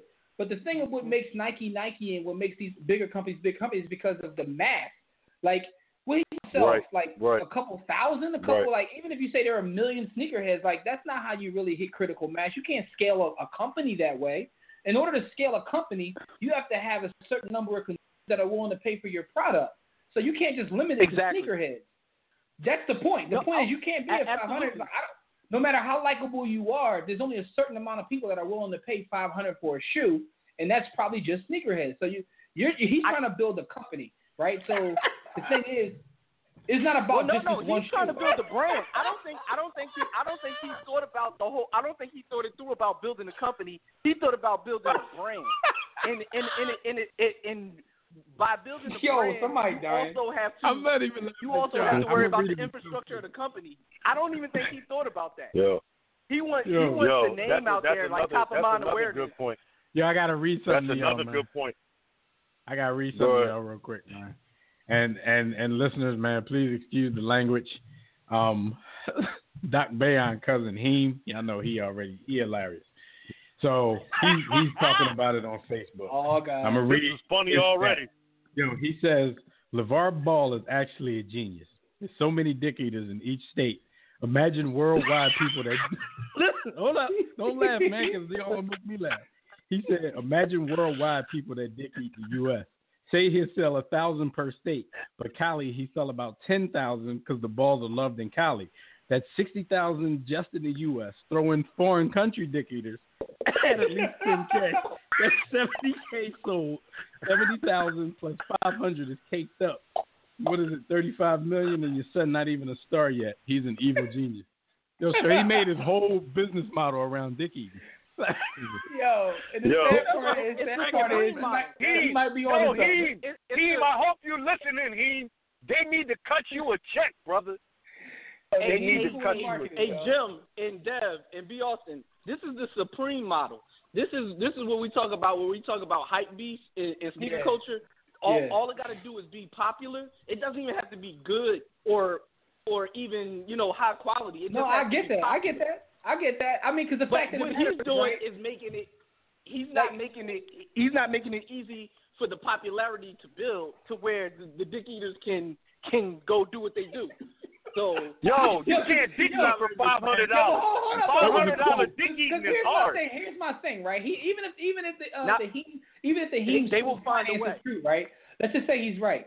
You get that bread. You still can't build a company that way. My point is, I wanted to see him. See, I mean, that's one thing to like get a nice little bag real quick. But I wanted to see him build this out and build a brand and build something where athletes coming out will sign like, yo, I'm going over this side. Like, you know what I mean? I wanted to see him revolutionize the entire industry. I know that's like putting a lot of pressure. Yo, but I'm gonna tell y'all what I 100% believe. You gotta make a pair of red, black, and green Johns. I'm gonna tell you 100% what I believe is going to happen. He is going to shatter his family over the Baller brand because it's going to get to a point where we're going to finally hear Lonzo Ball actually speak, and it's going to be like, Dad, you're fired. That's what he's going to say. He's going to fracture his family. I got a better. No, I think it's going to be LaMelo. No, I think it's going to be one of the other brothers. I got a better thing for you. I think that he's trying to build this for his kids and their family, and they're all going to have an equal stake. And Lonzo and LaMelo gonna look at the middle brother like, why he got the same shares we got? He's not even in the league. Why he got the same shares we got? He's like, you know what? He's like, you know what? Take these shares. I'm going to Nike. Hey, I ain't gonna hold y'all no more, but one thing I gotta say before I go is, like, I know y'all talked about it a little bit, but I gotta mention how my Niner gang finessed the Bears out of several draft picks. You know what I mean? Yo, how do they do that? Swap one spot. Yeah, they hit him with the Frank Underwood. That was the Frank Underwood move. I think the Niners got wind that the Bears were looking at dudes, so they're like, yo, let's act like we're interested so we can fleece these dudes out of some picks. Why do you do all of that and move up one spot to get somebody and that what was more than a fleece? Until 6 minutes before the draft? That was a flambe. That was a flambe. They lit them on fire. And one of my guys out in the game told me that had they really been on their job, they did a great job, but had they really been on their job, they could have got Jacksonville too, because they knew that they wanted Leonard Fournette, and they could have stuck him up. And they were happy with what they got, and they was like, yo, we're going to do what we do, and they didn't even call Jacksonville. But the word is they actually could have got Jacksonville. They would have moved up that one pick. They should have stuck them both up there. They should have stuck up the Bears and got right on the phone with Jacksonville to stick them up. Yo, hey, Phil, that was definitely a verbal Kent move. Y'all somehow pulled a verbal Kent off. You know what I'm saying? Yes, man. They walk straight in the end, yo. That's how we do it. They walk straight in the end, man. Red foot with the gang that I was on my red phone like, yo, although I can say I wish we would have got the boy that the Jets got, the safety. I think he's going to be a star. He's going to be Adam, special. I think I honestly, if I had to put my money on any one of them dudes, I think he's going to be the best player out of this draft when it's all said and done. Damn. I mean, I think he's that good. I ain't got no picks for that, man, because, yo, anytime I pick a pick, like, first of all, so many people get drafted in the NFL draft, man. Like, yo, it's ridiculous. Like, you never know, man. Going up to this next level is you know, this is where the men play. So a lot of times you think that, but you never know, man. It's tough. It's just something about him. I mean, his confidence is insane. Almost, you know what I mean? But he told his dad when he was in middle school, I bet you 50 stacks that I get drafted higher than you. Yeah, I think his dad ass bet him too. That kind of confidence, that talent, you gotta love that, yo. His papa lose it, or his papa ain't set him up with his own brand. All right, Phil, man. Yo, thanks for calling in, man. You had to get the perspective from the head. All right. One. Peace. That's Phil Matic, everybody. The Tissue and the Tape podcast, as well as On the Couch with the Wilsons, if you like to watch TV and movies. Y'all can hear about what's good from Phil. Him and his wife are beasts on the TV, John Dev. Like Netflix got the new series Dear White People that came out, and they finished the whole John on a school night. I say, they must stay up late. That's why it's just impossible here. Like, we used to be TV heads like that, and then kids came along, and it's like sleep is so valuable now. Like, even when we try to watch something, we get 10 minutes in, and then we sleep. The whole series on the school night, that's beast mode. Salute to the Wilsons, man. I bang with they show heavy. But no doubt. Yeah, man. All right, so we've been way out. Like, this is really what I wanted to be the main topic of this show. But hey, we'll just go. If we don't get to the NBA playoffs, y'all watching, y'all know what's going on. Adam Jones from the Orioles, one of 62 black players in the MLB, was talking about how he was getting racially taunted at Fenway Park the other day. So it kind of opened up this dialogue, and a lot of black players are coming out like, oh, that's what we expect when we go to Fenway Park. Now, I know you guys know because we've all been to Beantown before, and we know that Boston is and has always been pretty much the Confederacy of the North. So, like, does this surprise you guys in any way? No. I'll answer that first. I wouldn't say surprised. The only thing that's a little shocking to me is because sports is usually that place where people come to, even if that's the type of person you are, you kind of keep that stuff to yourself because, I mean, you're rooting for a team that got black players. You know what I'm saying? Your basketball team, your football team, your baseball team. So that's usually the place where dudes keep that kind of stuff to themselves. So it's like just because you're rooting for one team, you're rooting against this team, it doesn't make it right to go out there and racially bash some other player's team as if your team doesn't have any black people on it. But does it shock y'all being though it is Boston? Does it shock you at all? I mean, I don't know. You can call me fickle, but I expect a certain amount of racism and racial taunting in every stadium in this country. Like, there's no city that I feel is progressive enough or that we've come far enough to where there's not going to be a segment of the fan base that is going to stoop to that level, because it kind of points back to the whole, whether or not you're a racist or a white supremacist or whatever, that level of taunting shows that racism and white supremacy in this country don't bother you enough for you to be sensitive to it. And I just feel that it's woven into the fabric of our society. It's never been properly addressed. So it's always going to rear its ugly head because it's never been addressed. Boston is one of those cities where, this gets into the whole difference between what I call northern white prejudice and southern white prejudice. And there is a difference. Boston is highly resentful of black people feeling like they've made it because they feel like, well, we didn't enslave you. We didn't make you slaves. We were part of the solution, so we have carte blanche to say anything up here because, we don't have any background.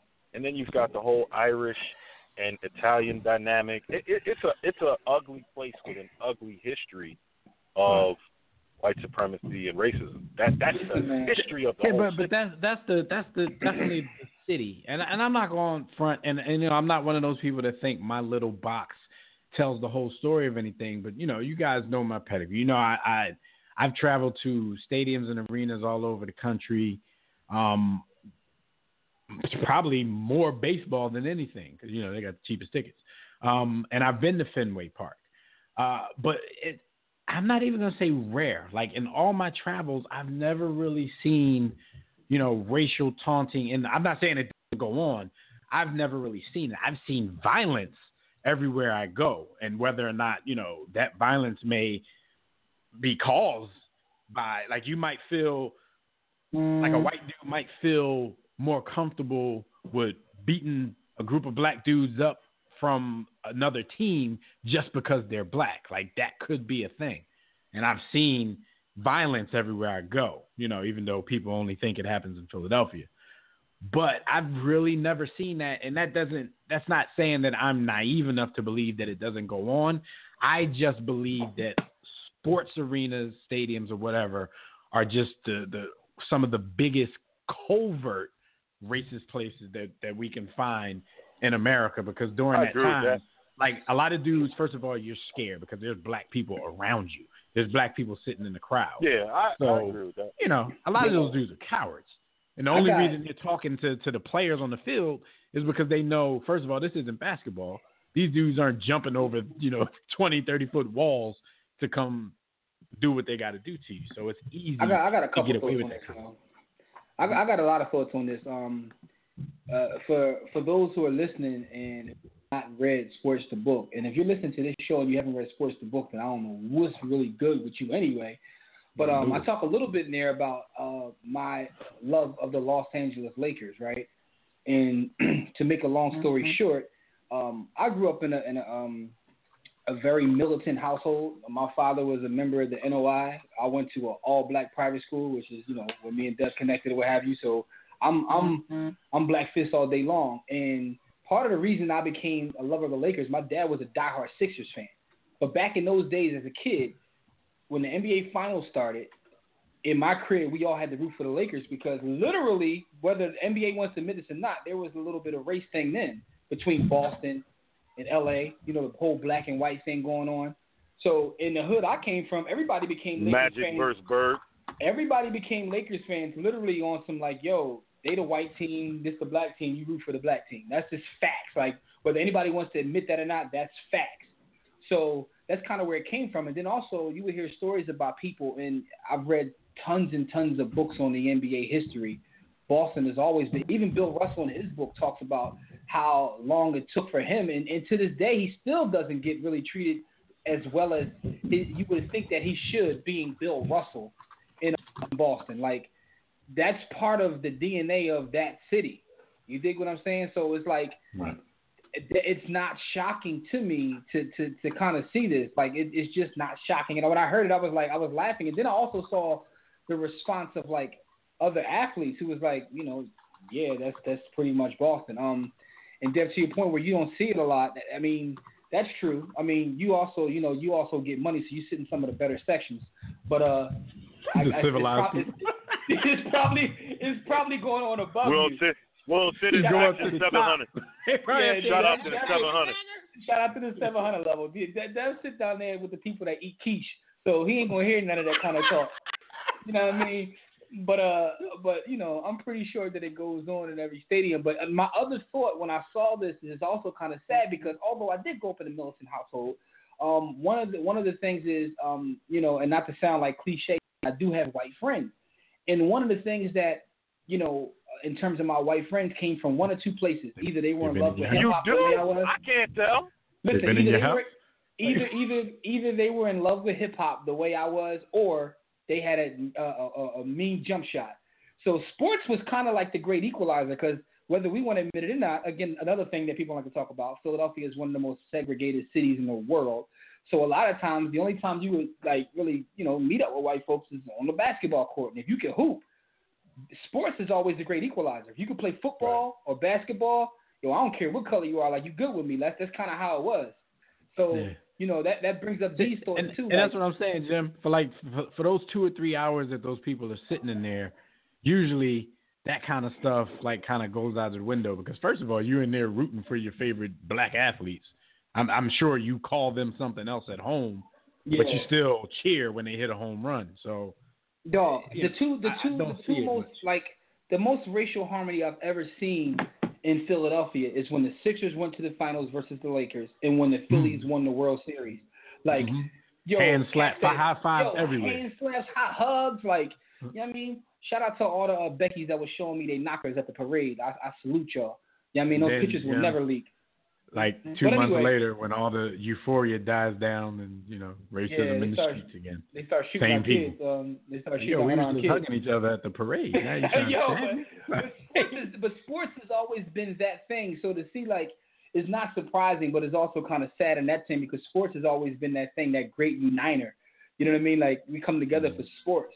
You know what I mean? If you're a fan of a team and y'all rooting against another team, it's like, yo, it's us against them, and it's kind of crazy. Yeah, I think we all have that a different version of that same story, and you know that sports is a place where your social guard comes, and there is some semblance of unity because sports is a human thing. So at some level, it trumps those things. But you can't get away from, and I know you gentlemen know this, you can't get away from racism in America because it's built on white supremacy.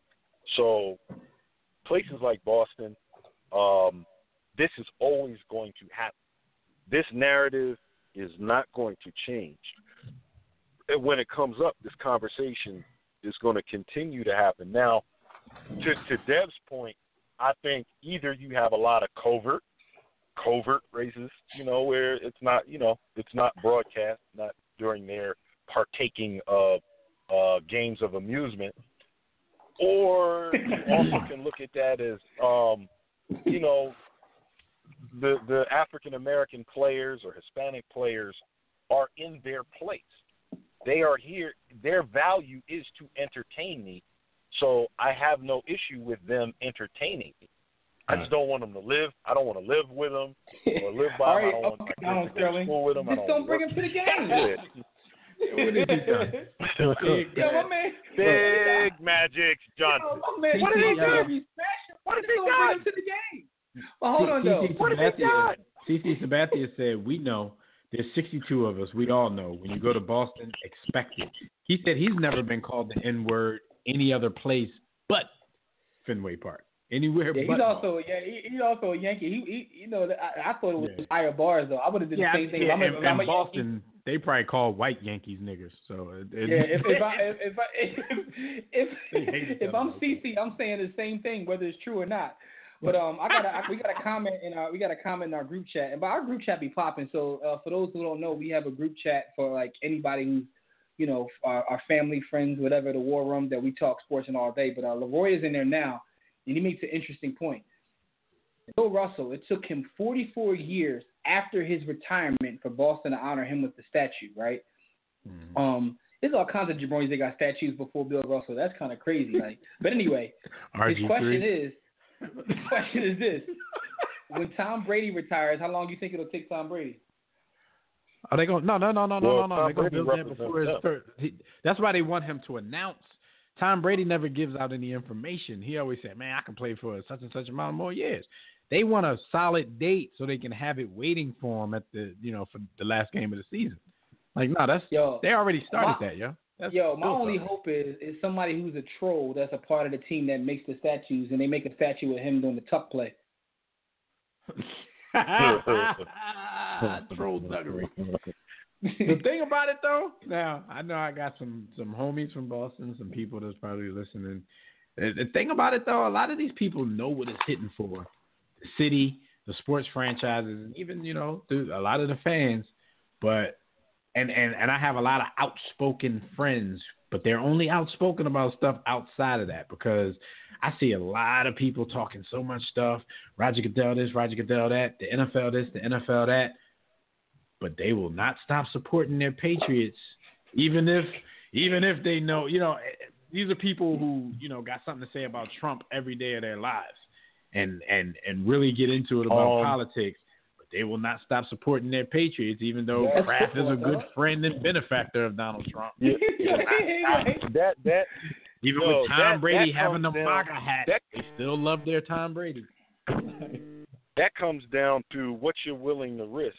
Like when it's not touching you or what you're willing to sacrifice. Risk and sacrifice, right? So those two things kind of go hand in hand. I'm not gonna stop rooting for a champion because he called y'all a nigga. But I mean, it's all and be a blowhard. We're willing to be a blowhard when it's not touching something we like or love, but we're not gonna sacrifice when that touches. But salute to Fred, yo. Salute to Fred. Yo, be Austin. It's deeper than that, right? Because it's basic white supremacy, right? Because they see the white man as being better than them, so therefore they have the ability to somehow separate. They have the ability to somehow separate what they do on the field versus that off the field. But when it comes to someone like Randy Moss or Allen Iverson, they don't have that same ability to separate off the court or off the field from what they do as people. Like they can't see that, but they can see that when it's Thomas Brady or Bill Belichick. You know what I'm saying? I mean, Yo, Jimmy, is that your Illmatic? Or is that my AI 2001 season, man? T-Mac a bump. My fault. Oh, God. Russell Westbrook is the MVP. And if y'all don't get them jokes in, y'all need to join our group chat. I had to play Jimmy some theme music, some background AI music. is a problem.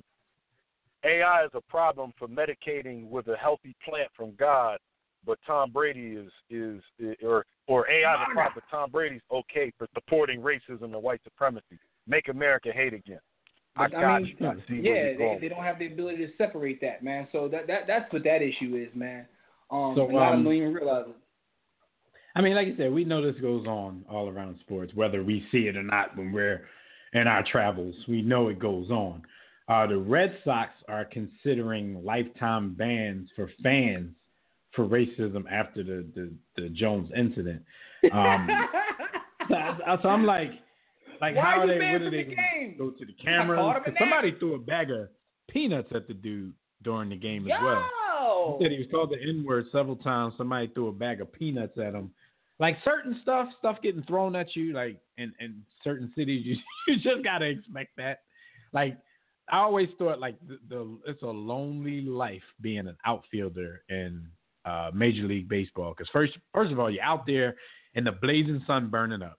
The fans are abusing you. Just in this case, they take it too far and be racist with it. Yo, I used to see Pat Burrell. Pat Burrell got it at home and on the road.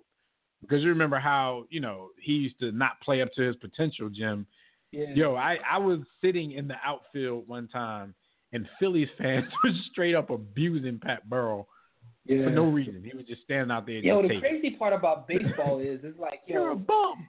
They can hear some of this stuff. Like when you're in a football field, you scream at a player. A lot of times they don't hear none of that. But on baseball, like you out there with them. Yo, I used to have season tickets behind the dugout, right? No bragging or nothing, but I used to have season tickets behind the dugout. Big money tickets. You also used to own a casino. Just want your fans to know that. Yo, and a racehorse. But I'm just out here following my dreams, though, man. That's all, man. I'm still poor, though. I'm broke, baby. Mitch voice. But listen, though. I forgot Jimmy owned a racehorse, yo. Yo, I definitely did, man. Yo. Racehorse in the casino. As I sit here looking at this Elmer's glue on my desk. Yo, man, rest in my peace to my man Southern Moonshine. That was the horse's name, by the way. He's no longer with us. Rest in peace to Southern Moonshine. But anyway, listen, though. Run drunk. He's in that glue bottle. When I used to sit behind the dugout, cats would be in the dugout, and some of them fans, especially when they get their beers in them, just be going in. Sometimes the players would stand up and look like, yo. Because a lot of times when the players get them, they back down. But you got some of them cats from Philly, from South Philly, they don't care. We're going to come down there and not. That was, and I don't even on front. When I had season tickets to the Phillies, they was trash. So that got to be like the most entertaining part of going to the games. You know what I mean? Seeing the players getting gone at. Shout out to Von Hayes, who's my man. All right, so like we said, this is not just baseball. This is not just Boston. We don't want to look like we're piling on, but we are. They pile on, we pile on. But hey, B. Austin brought another story to our attention. And this happened in Italy at a football, aka soccer match, where what's the guy's name? Sully Montari of Pescara. He's a native of Ghana. The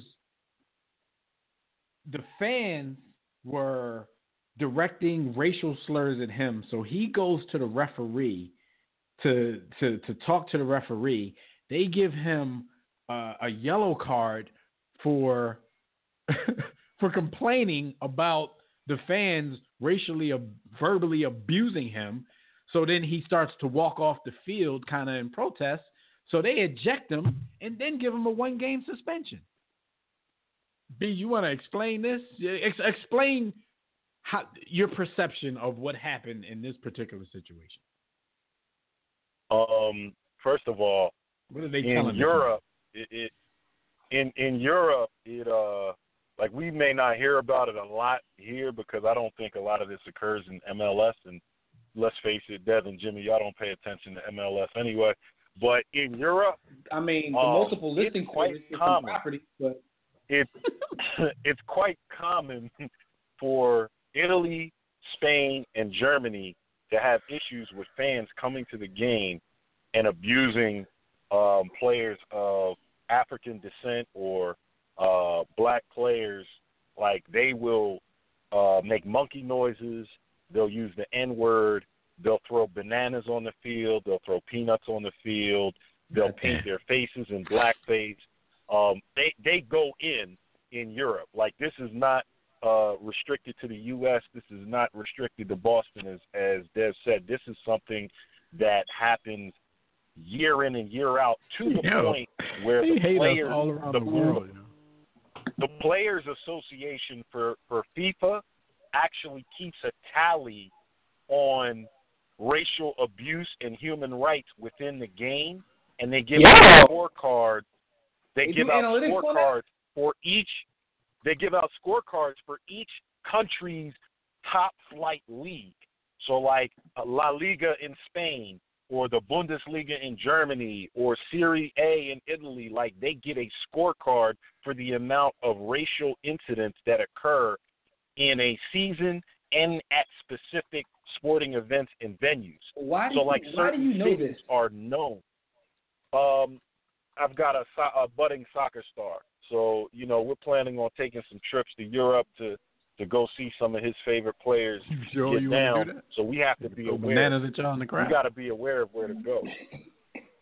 So the Europeans are resentful a lot of times of African players coming in and playing kind of the way Donald Trump is resentful of Hispanic folks coming into this country and taking American jobs. Well, that's kind of the way they look at soccer. They feel it's a European sport, so why do these black players get all of this money? Anyway. But you know what though? So I want to know if anyone does analytics on a racism, you know how we got I want to see racism efficiency ratings on people. No, that's what I'm telling you. They do analytics on racial events in European soccer leagues. Who is the most efficient racist in our league? That's what I'm trying to figure out. In Germany, it's a squad called Tottenheim. They have the most racist fans.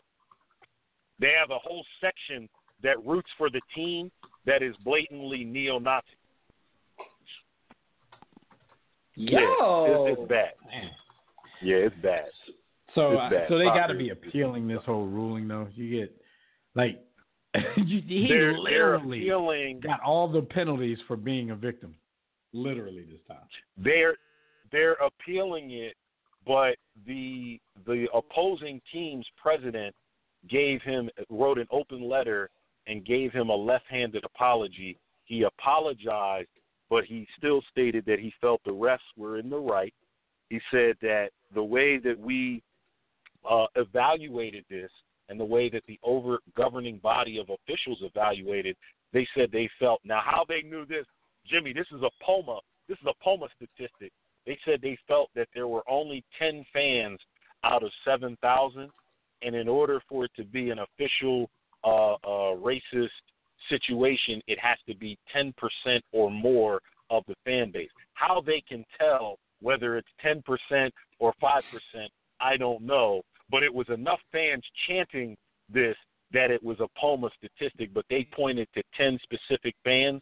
So the owner of the opposing team where they were playing felt like it was, he should just basically grow up and get over it. And he stood behind the refs while still officially apologizing. And everybody's apologizing to this man, but no one is standing up for him and saying that that's crazy. Italian football. That's crazy. That is crazy.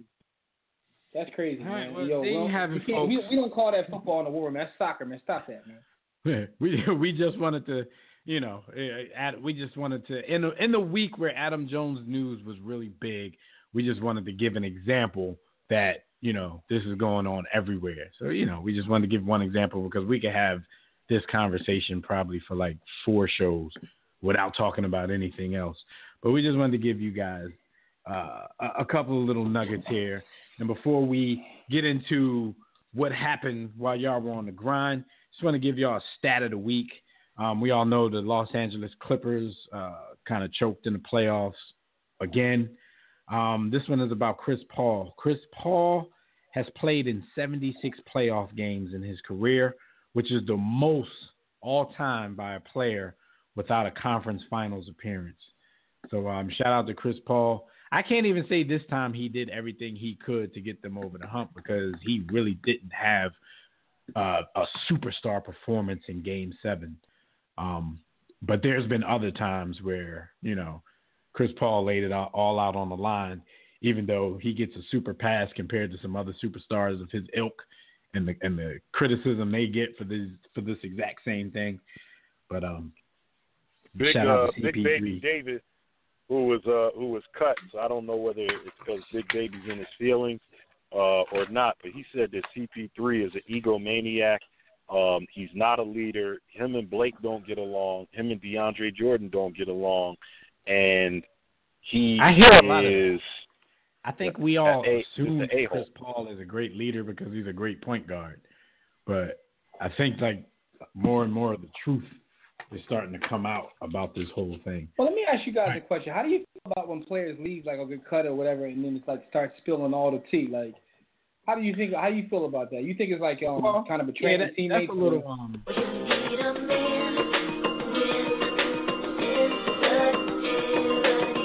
You know why? Because when your teammates and you're in that quote unquote fraternity, all they're talking about is, we don't air our dirty laundry.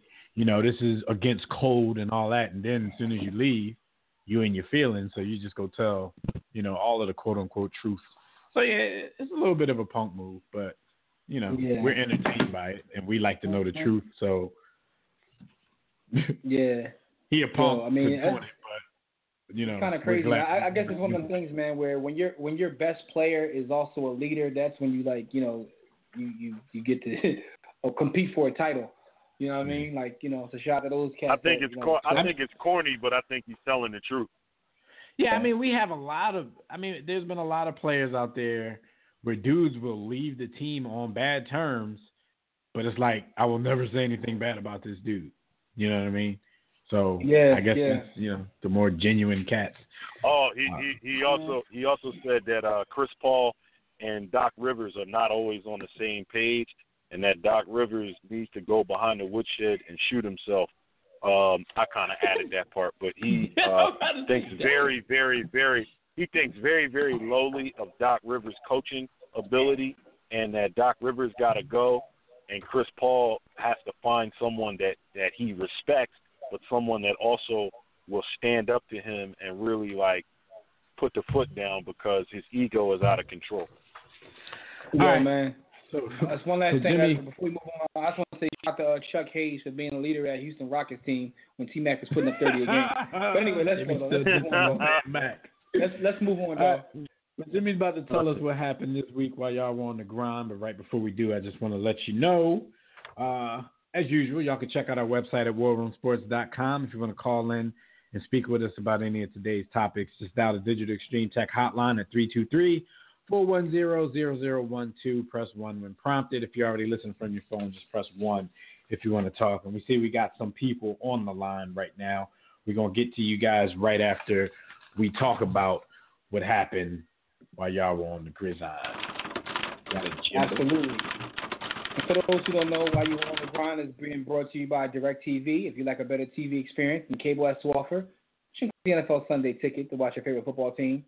You got to have DirecTV. Go to warroomsports.com, click on that DirecTV logo, and that's where you get hooked up. You dig? warroomsports.com, click on that DirecTV logo, but it's time to talk about what happened while you were on the grind. Yes, Here's a crazy one. It was about Brandon Roy. He's like been an amazing coach. Stop it, Toe. Toe truck. Toe, cut it out. What I was talking about, Brandon Roy getting shot, right? Mm-hmm. The thing about it is, there's been conflicting reports. Some say he was a hero. Some say, I don't know about all that. What are you guys hearing about the Brandon Roy situation? Yeah, well, the original reports, I'm hearing from his students that he didn't get shot. Yeah, the original reports were saying he got shot in the leg, and this is the kicker right here, after shielding children from gunfire. Now, we know Brandon Roy is a good dude, but it's like, lately with his coaching job and everything, I think people are trying to make Brandon Roy, we feel sorry for him because his NBA career was ended prematurely. He was a better player than people thought he was going to be, and it was just a sad story. So now I think there might be a little bit of, people clamoring for Brandon Roy to be a hero because, like you guys said, it's conflicting reports. His students were saying, Coach Roy is fine. He didn't get shot. But like I said, the first reports were saying he got shot in the leg while shielding children from gunfire. So somebody really tried to sensationalize and make Brandon a hero in real life. I think this happened at a party or something. They said he was a bystander in the incident, but his heroic actions ensured a horrible situation didn't get much worse. The shooting was a random act of violence. Roy quickly reacted to the shooting by shielding children in front of the home, which resulted in him being shot in the leg. The former Trailblazer released the following statement. They said he released the statement. Like many others, we're just learning of the injury. I'm sorry, this wasn't him. This was the Trailblazers. They said, like many others, we're just learning of the injury suffered by former Trailblazer player Brandon Roy in the shooting over the weekend in California. According to those reports, Brandon was wounded as a bystander, but he's expected to recover. Our thoughts and prayers are with Brandon and his family during this time. Now, my question to you guys is, if this was an erroneous report, how did it get this far? How does it go this far without somebody putting the kibosh on it? Why did it take like 2 or 3 days before somebody said? Because you don't need a fact check in 2017. Who but cares why didn't about Brandon Roy call somebody and say, "Yo, I didn't get shot"? Brandon Roy's a former player. He got some text, some cell phone numbers in the media. Like, he was just kicking back like, "Yeah, I'm a hero. I'm gonna let it ride." I'm a hero. That's what I'm like. That was my question, man. But yeah, like I said, some of his players are coming out saying, "Coach is fine. You know, he didn't get shot. Blah blah blah." So I don't know what the hell happened, and you know, if he was even there, why he was there, where this was. But you know, I don't want the brother to be shot, so I hope he didn't get shot. But I'm just wondering where the report came from. Yeah, like how did? Yeah, make sure you. Listen, man, another story that happened while you were on the grind. Doug Overton, Philadelphia basketball legend, coach at Lincoln University, amazing high school player. Like, you know, we're from Philly, so we know his high school days is phenomenal. Did play in the league, played for the Sixers, played for a couple teams. But anyway, he's in trouble for allegedly exposing himself. Now, when the story first broke, they made it seem as if he was like, pulling the schlong out looking at it later. But then the reports come in after all the hype and everything dies down. They figure out that he was walking a trail that he often does. It's like an exercise thing. A lot of people walk this trail, and the boy had to take a leak, and he went into the woods, and he thought nobody was taking, nobody saw him, so he took a leak, and next thing you know, he hears this report come out. So, what do you guys think about this, man? And I saw that think piece that was written, about Doug Overton and about how there's different strokes for different folks, and this wouldn't have happened if he had a different shade. What do you guys think about the story? I mean, it was crazy when I heard it, because everything that we know about Doug Overton, it's like, hey, we didn't know Doug Overton to be crazy or be a pervert or anything like that. WTF? Right. But at the same time, I wasn't just, there's a lot of people that I saw who was just willing to just put their rep on the line defending him before they even knew about the urination story. You know what I'm saying? Shout out to Seinfeld. Mm-hmm. He didn't want to get uromycetitis poison and then die, so he had to relieve himself. But so yeah, there was a lot of people putting themselves out there to say, man, this is BS. This is before we even knew of an alternative story. So, I just kept quiet and, I, like Jimmy, we were just on our WTF thing and we were waiting for more facts to come out. We live in a world where, no one does that anymore. Everybody, whether it's good, whether it's defending or, dragging his name through the dirt, both sides were just willing to go out and speak without knowing all the facts. So, I just kept quiet, hoping that another story was going to come out. And, I hope he's telling the truth when he said, during this walk, I felt the need to relieve myself. The nearest bathroom was a mile away. So I stepped off the trail into a wooded area to take care of my business in what I thought was a discreet manner. So I hope and pray that that's the truth, But I'm not willing to put myself out there either way, because I don't know Doug Overton. I'm afraid.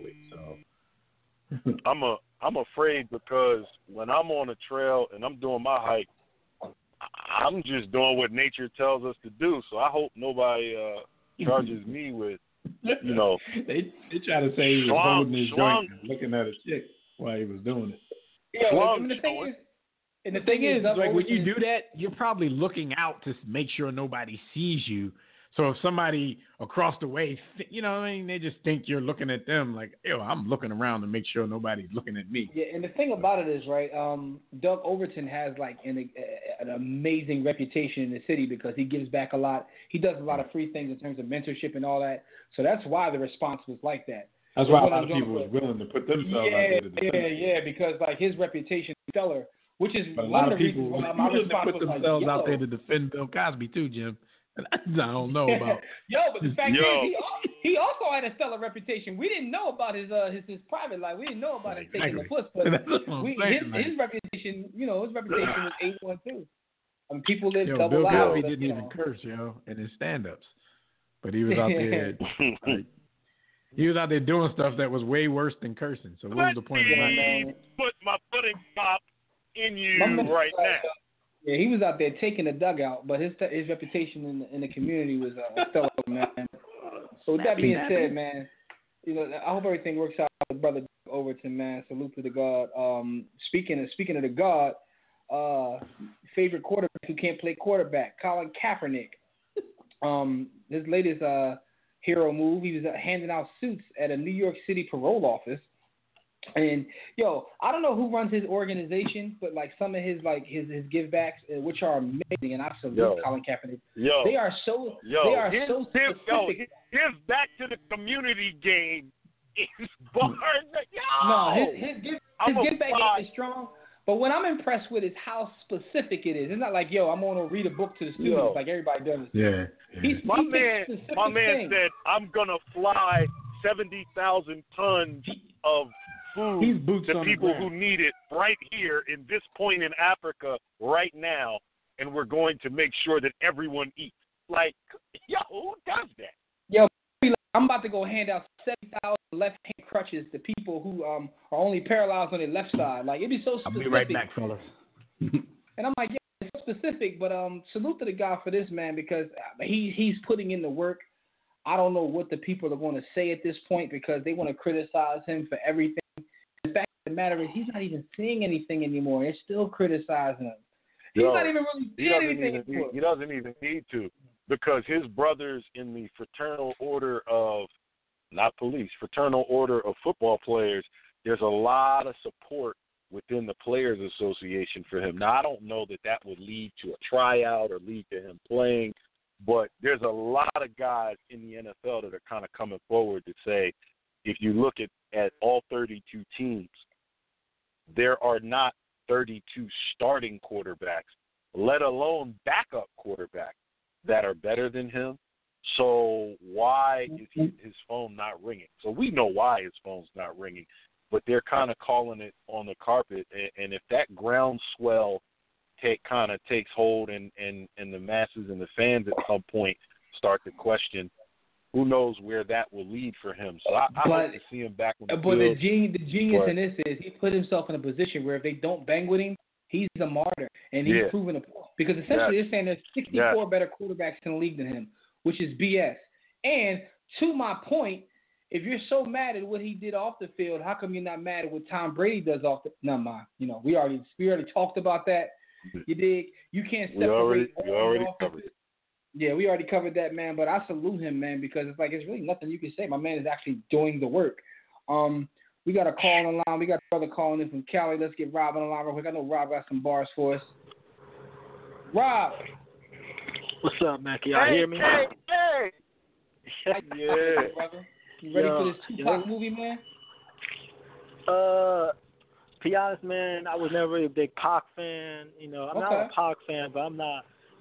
People out here, they treat Tupac like he's a god. You know what I'm saying? Oh, that's why I asked. I know you West up. That's why I asked. No. I actually only hit a few bars, and ironically, the first bar I'm about to hit is like, I can't buy Big Baller's brand if he lowers his prices to like $20 or $15 because damn. I mean, I grew up in a household. I mean, some people like Jimmy and Dev was able to go to a so-called private black school, and some guys were elementary school, and some people like me went to PS 273.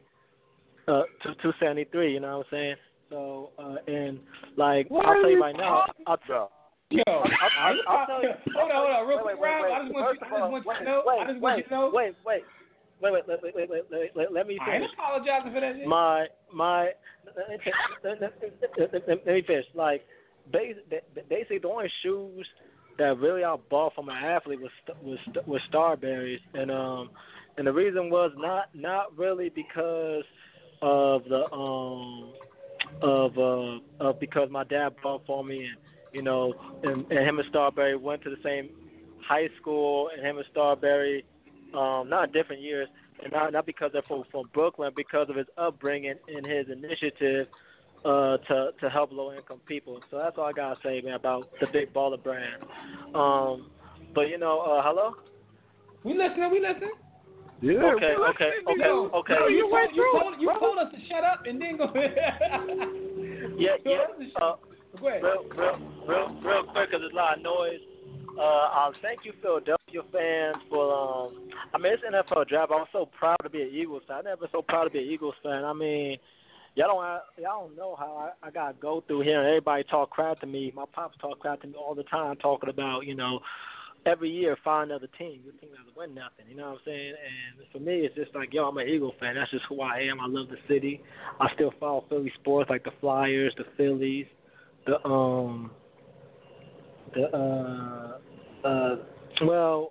I bag on the Sixers. That's about it. So I follow Philadelphia athletes. That's about it.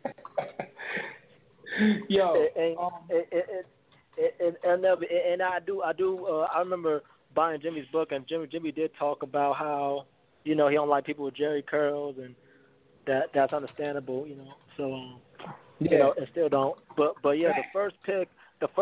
I think the first pick. I'm gonna say just like Oyster 5'9". Talk with your hand in dangerous ways. Derek Barnett does that. And my man likes to use his hands. He got small arms, but he can get to the pass. I haven't seen it. He got a little arm. He got T-Rex arm. He got T-Rex arm, but he could take the big bite out of a quarterback, man, and that's okay. That's what I like. I think people are and they're gonna focus on his measurables as combine numbers. He ran a 4.8, but remember Michael Bennett from the Seahawks, or if he still plays, I don't know if he plays anymore, but he ran like a 5.1, So that position is about heart. Now, for one thing, it sounds kind of weird to see a pass rusher with short arms. You don't want a T-Rex pass rusher, but at the same time, man, it's all about what kind of heart he's going to have and how he'll translate to this next level. Are you overall? So you satisfied with the draft or no? The only thing I'm not satisfied with was the middle rounds. I mean, I would have took Quincy Allen over Sidney Jones. That injury really scares me. However, if he comes back good, it will be a steal. I'm praying he comes back good. He was one of the players I looked at because I like cornerbacks who know how to play off the ball. And Trey Davis-White, and Adoree Jackson know how to play off the ball. Really well. Right. Really well. And they know how to get their head around. Now, Pumphrey, dude, why would you get? This dude is light. Excuse my language, but he's light in the ass running back. Like the dude, he don't even have a 6-pack. Like the dude is like. Yo, looking at his stomach. Yo, we care so much about everything what they do on the field. My man say he ain't got no 6-pack. But yo, Rob, though, the dude is a silly running back. How you gonna run up the tackle? How's he gonna take on linebackers? Like, he got no muscles though. He ain't got a 6-pack. Come on, guys. He has no muscles. Come on, guys. Earl Campbell ain't had no 6-pack, man. Christian McQuay ain't had no 6-pack, man. You know what I'm saying? About no 6-pack, man. Listen, really though. All right, bro. We gotta get out of here. Well, Rob, listen, we got to move on though, man. But holler at us next week, man. We appreciate the call, appreciate the support, man. Thanks for the call, homie. All right, man, and thank you, Philadelphia, for making me probably be an Eagles fan. Peace, man. Peace. Yo, we got Tobias. But before we get to Tobias, I want to make one more statement real quick. I just want to throw this story out here, and it's about Mohamed Sanu. The receiver. He was on a flight, and he posted this letter that he got off the flight because he said it made his day. And it was a letter from a lady who was sitting across from him on the flight. with her nephew, I believe it was, and she said that she just wanted to commend him because they knew who he was, although they didn't say anything to him to try to ruin his fight or anything. But his nephew paid attention to how nice he was to others, how he said thank you, and how he was eating healthy. Studying his playbook the whole time. He was studying his playbook the whole time, and her nephew was an athlete or what have you, and he was very impressed, and he looks up to him. So he said that letter made his day. So we talk about all the ratchetness, so we want to put a little bit of righteousness in the show. I was cool with the positive story because it seemed like since the 10-year-old dude was an athlete, they were saying, he gave a very good impression of what you can be, what you're supposed to be, rather than what you see in the news all the time. But then the other side of me was like, were these people white? And was like, we've never seen a well-behaved Negro like this before. Like, I always got the I know. Look, you always an a-hole, but I took it as a step further. I said, how I know he didn't write that letter himself. Anyway, like you were a very well-behaved Negro on this flight. Yo, you didn't even make a pass at me. That's what James would have done. With that being said, listen. You used the napkin to wipe your mouth? Oh. Yeah. You ate with your utensils? You didn't have any fried chicken or watermelon? Yo, we messing up his good moment, man. We messing up his good moment, man. Shout out to Muhammad Sanu being a model citizen, man. Shout out to Muhammad Sanu. Shout out. Anyway, listen, Dev, give us birthday shout outs, and then Tobias, we'll bring you right on, Tobias, because we know you got to defend your boy Jameis, because Jameis would have been cut up with names on the flight. We only got a couple of birthdays anyway, and birthdays as usual is brought to you by Digital Extreme Technologies. Do you or your business need a custom website? Well, for dynamic, professional, most of all, affordable custom website solutions, you need Digital Extreme Technologies. No need to break the bank for an effective online presence. Top quality, results-driven websites at incredibly affordable prices. And yes, financing options are available. So visit digitalextremetech.com or call 267-205-4203. And for discounted rates, be sure to tell them that War Room Sports sent you. All right, we got 2 birthdays today. Shout out to Rory McIlroy, golf legend. He's not a legend yet, but shout out to him. He turns 28, and definitely a basketball legend and brand new NCAA women's basketball champion coach Dawn Staley from the crib, Philly Stand Up, PSP. She turns 47. So shout out to these folks on their birthday. Salute from the War Room. My birthday, no doubt. Yay! All right, we're going to go back to the phone lines for our last few minutes. Go, man. There you go. Yo, Tobias, what's good? Man, y'all, I'm tired of y'all putting me after Rob, man. You know, you just be talking about nothing, man. Dude from the big city got teams everywhere. But I got to mess with Rob, man. How's it going? What's up, good brother? How you? Man, we blessed and highly favored, beloved. All right, I'm going to say a couple quick things. First, to the young men out there on the Louisiana State University Tigers, LSU, if you protest, the fact that the cops killed Alton Sterling on video, cold blood, got no charges, you'll see how much those white LSU fans are going to really like you. You'll see that real quick. But I want to touch on 2 quick things real quick. I'm happy with my Buccaneers in the draft. I know everybody says get Dalvin Cook. O.J. Howard is one of those generational tight ends who don't get that off, who will block, who catches. But also, he didn't get the ball a lot at Alabama, but he didn't complain about it either. He wasn't like Jeremy Shockey talking about he needs his touches. So that would be a great teammate and a good addition to that team as well. Because in this offense, he ain't going to get it a lot either. Yeah, hey, that's cool. Because he's going to be a weapon. It's hard to defend that. Yeah. I got to touch on the playoffs real quick. First, I still hate my Bulls. But at the same time. He sold you out because you had started to get a little confident when they went up 2-0. Yeah, I know, man. Rondo got hurt. It was a wrap. But Rondo got hurt. Wade is just hurt. He can't even. Yeah, and then it's like one thing everybody's talking about, like Isaiah Thomas now is better than Allen Iverson was in his prime. And the first thing I said, hey, I was like, slow down, people. Isaiah's good. I'll be quick with this. Got noise in the background, but Isaiah's good. Last time I checked, the problem is the unfair comparison because they play in different eras. Where AI, where it's like you was a little bit more physical. Right. And I always said, what would AI do if he played in this era? Oh my you God! Couldn't touch him. Nah, yeah, I don't even think you got to make the comparison of eras. I think all you got to do is say Allen Iverson had a 14 or 15 year career of which he was an All-Pro 11 times. Isaiah Thomas has been in the league for about 6 years, and this is his first year being dominant. Isaiah Thomas is great. Salute to that young man. I'm very happy for him. I'm proud of him. Me too. But you can't compare somebody that's only had 1.5 great seasons to somebody that had a great career. Allen Iverson was arguably the best in the league, and he won an MVP. Pound for pound. It was like him and Shaq had arguably the best player in the league at least 1 year, right? And maybe multiple years.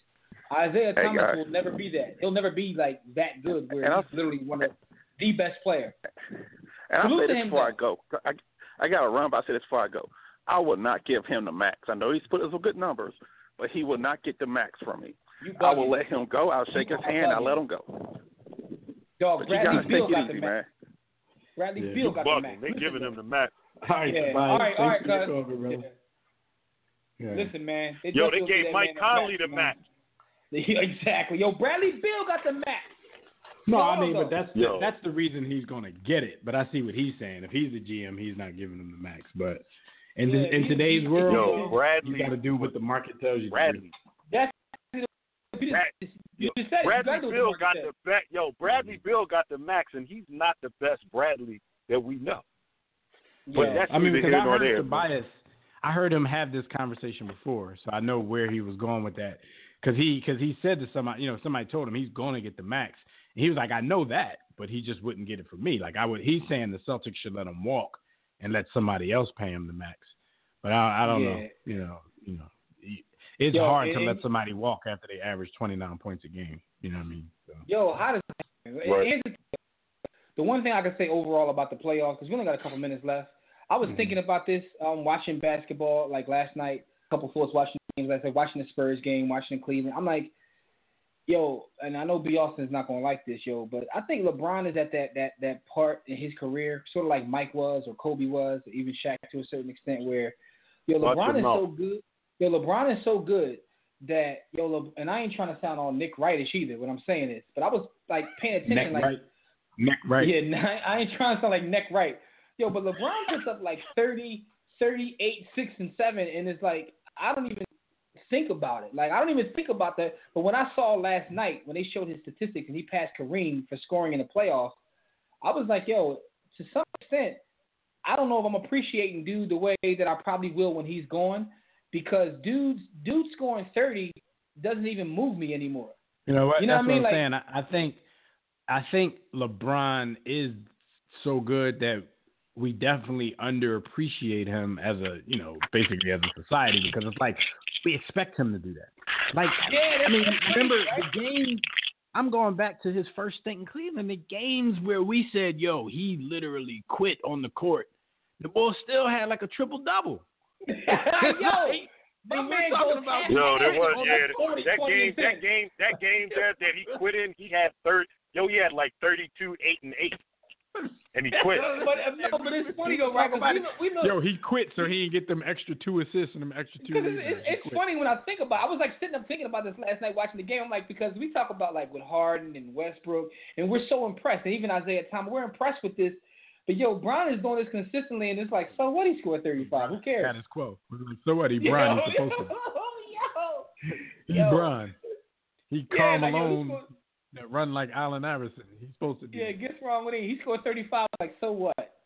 Anyway, man. Clippers done. Real quick now, the Clippers done as currently constituted. Are they done? Absolutely. Do they got to blow it up? Absolutely. Absolutely. Blow it up. Blow it up now. When you look at the best teams around the league, they can't compete with them. They can't. Even if they had won that series, it didn't matter. Anyway, we got to go, man. Thank you, good folks, for joining us in the War Room, for another briefing from the Generals. Shout out to everybody in the chat room. Those on social media, we appreciate it. got through. We appreciate you those that couldn't get through. We see you got a bunch of calls in line now. We apologize. You know how to find us for the week. Right here next week. Yeah. That took the filter off tonight. So we'll do more playoffs next week. Yeah, I thought you said something. No, so until then, enjoy your weekend in sports. Enjoy your week. We'll see you right back here next week. Everything we do, let's put it like this, anything we do could be found at the Hub and not Pornhub. But the Hub, known as warroomsports.com, find all of our webcasts. Anything we do, you can buy my book there.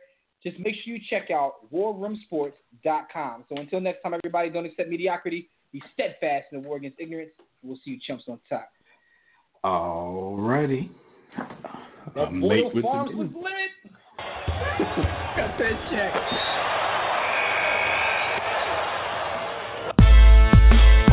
6 to 8.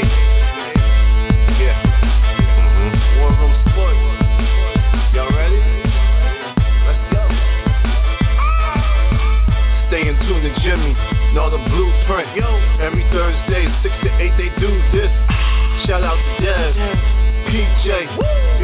Austin, Bay on replay. WarRoomSports.com.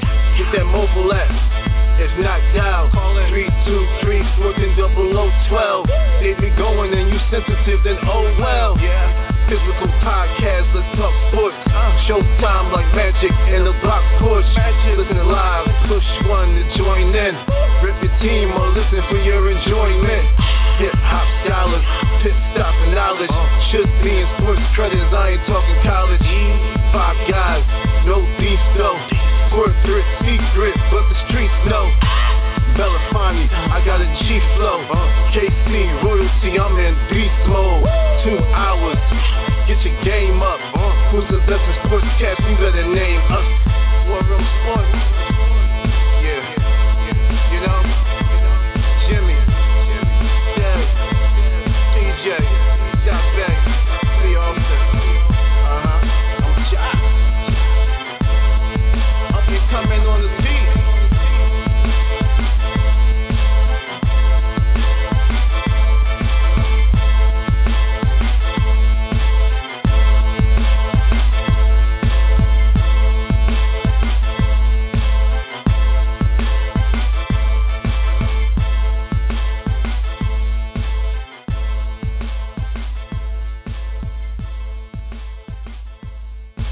War Room Sports, www.warroomsports.com. What? Ain't no more to it.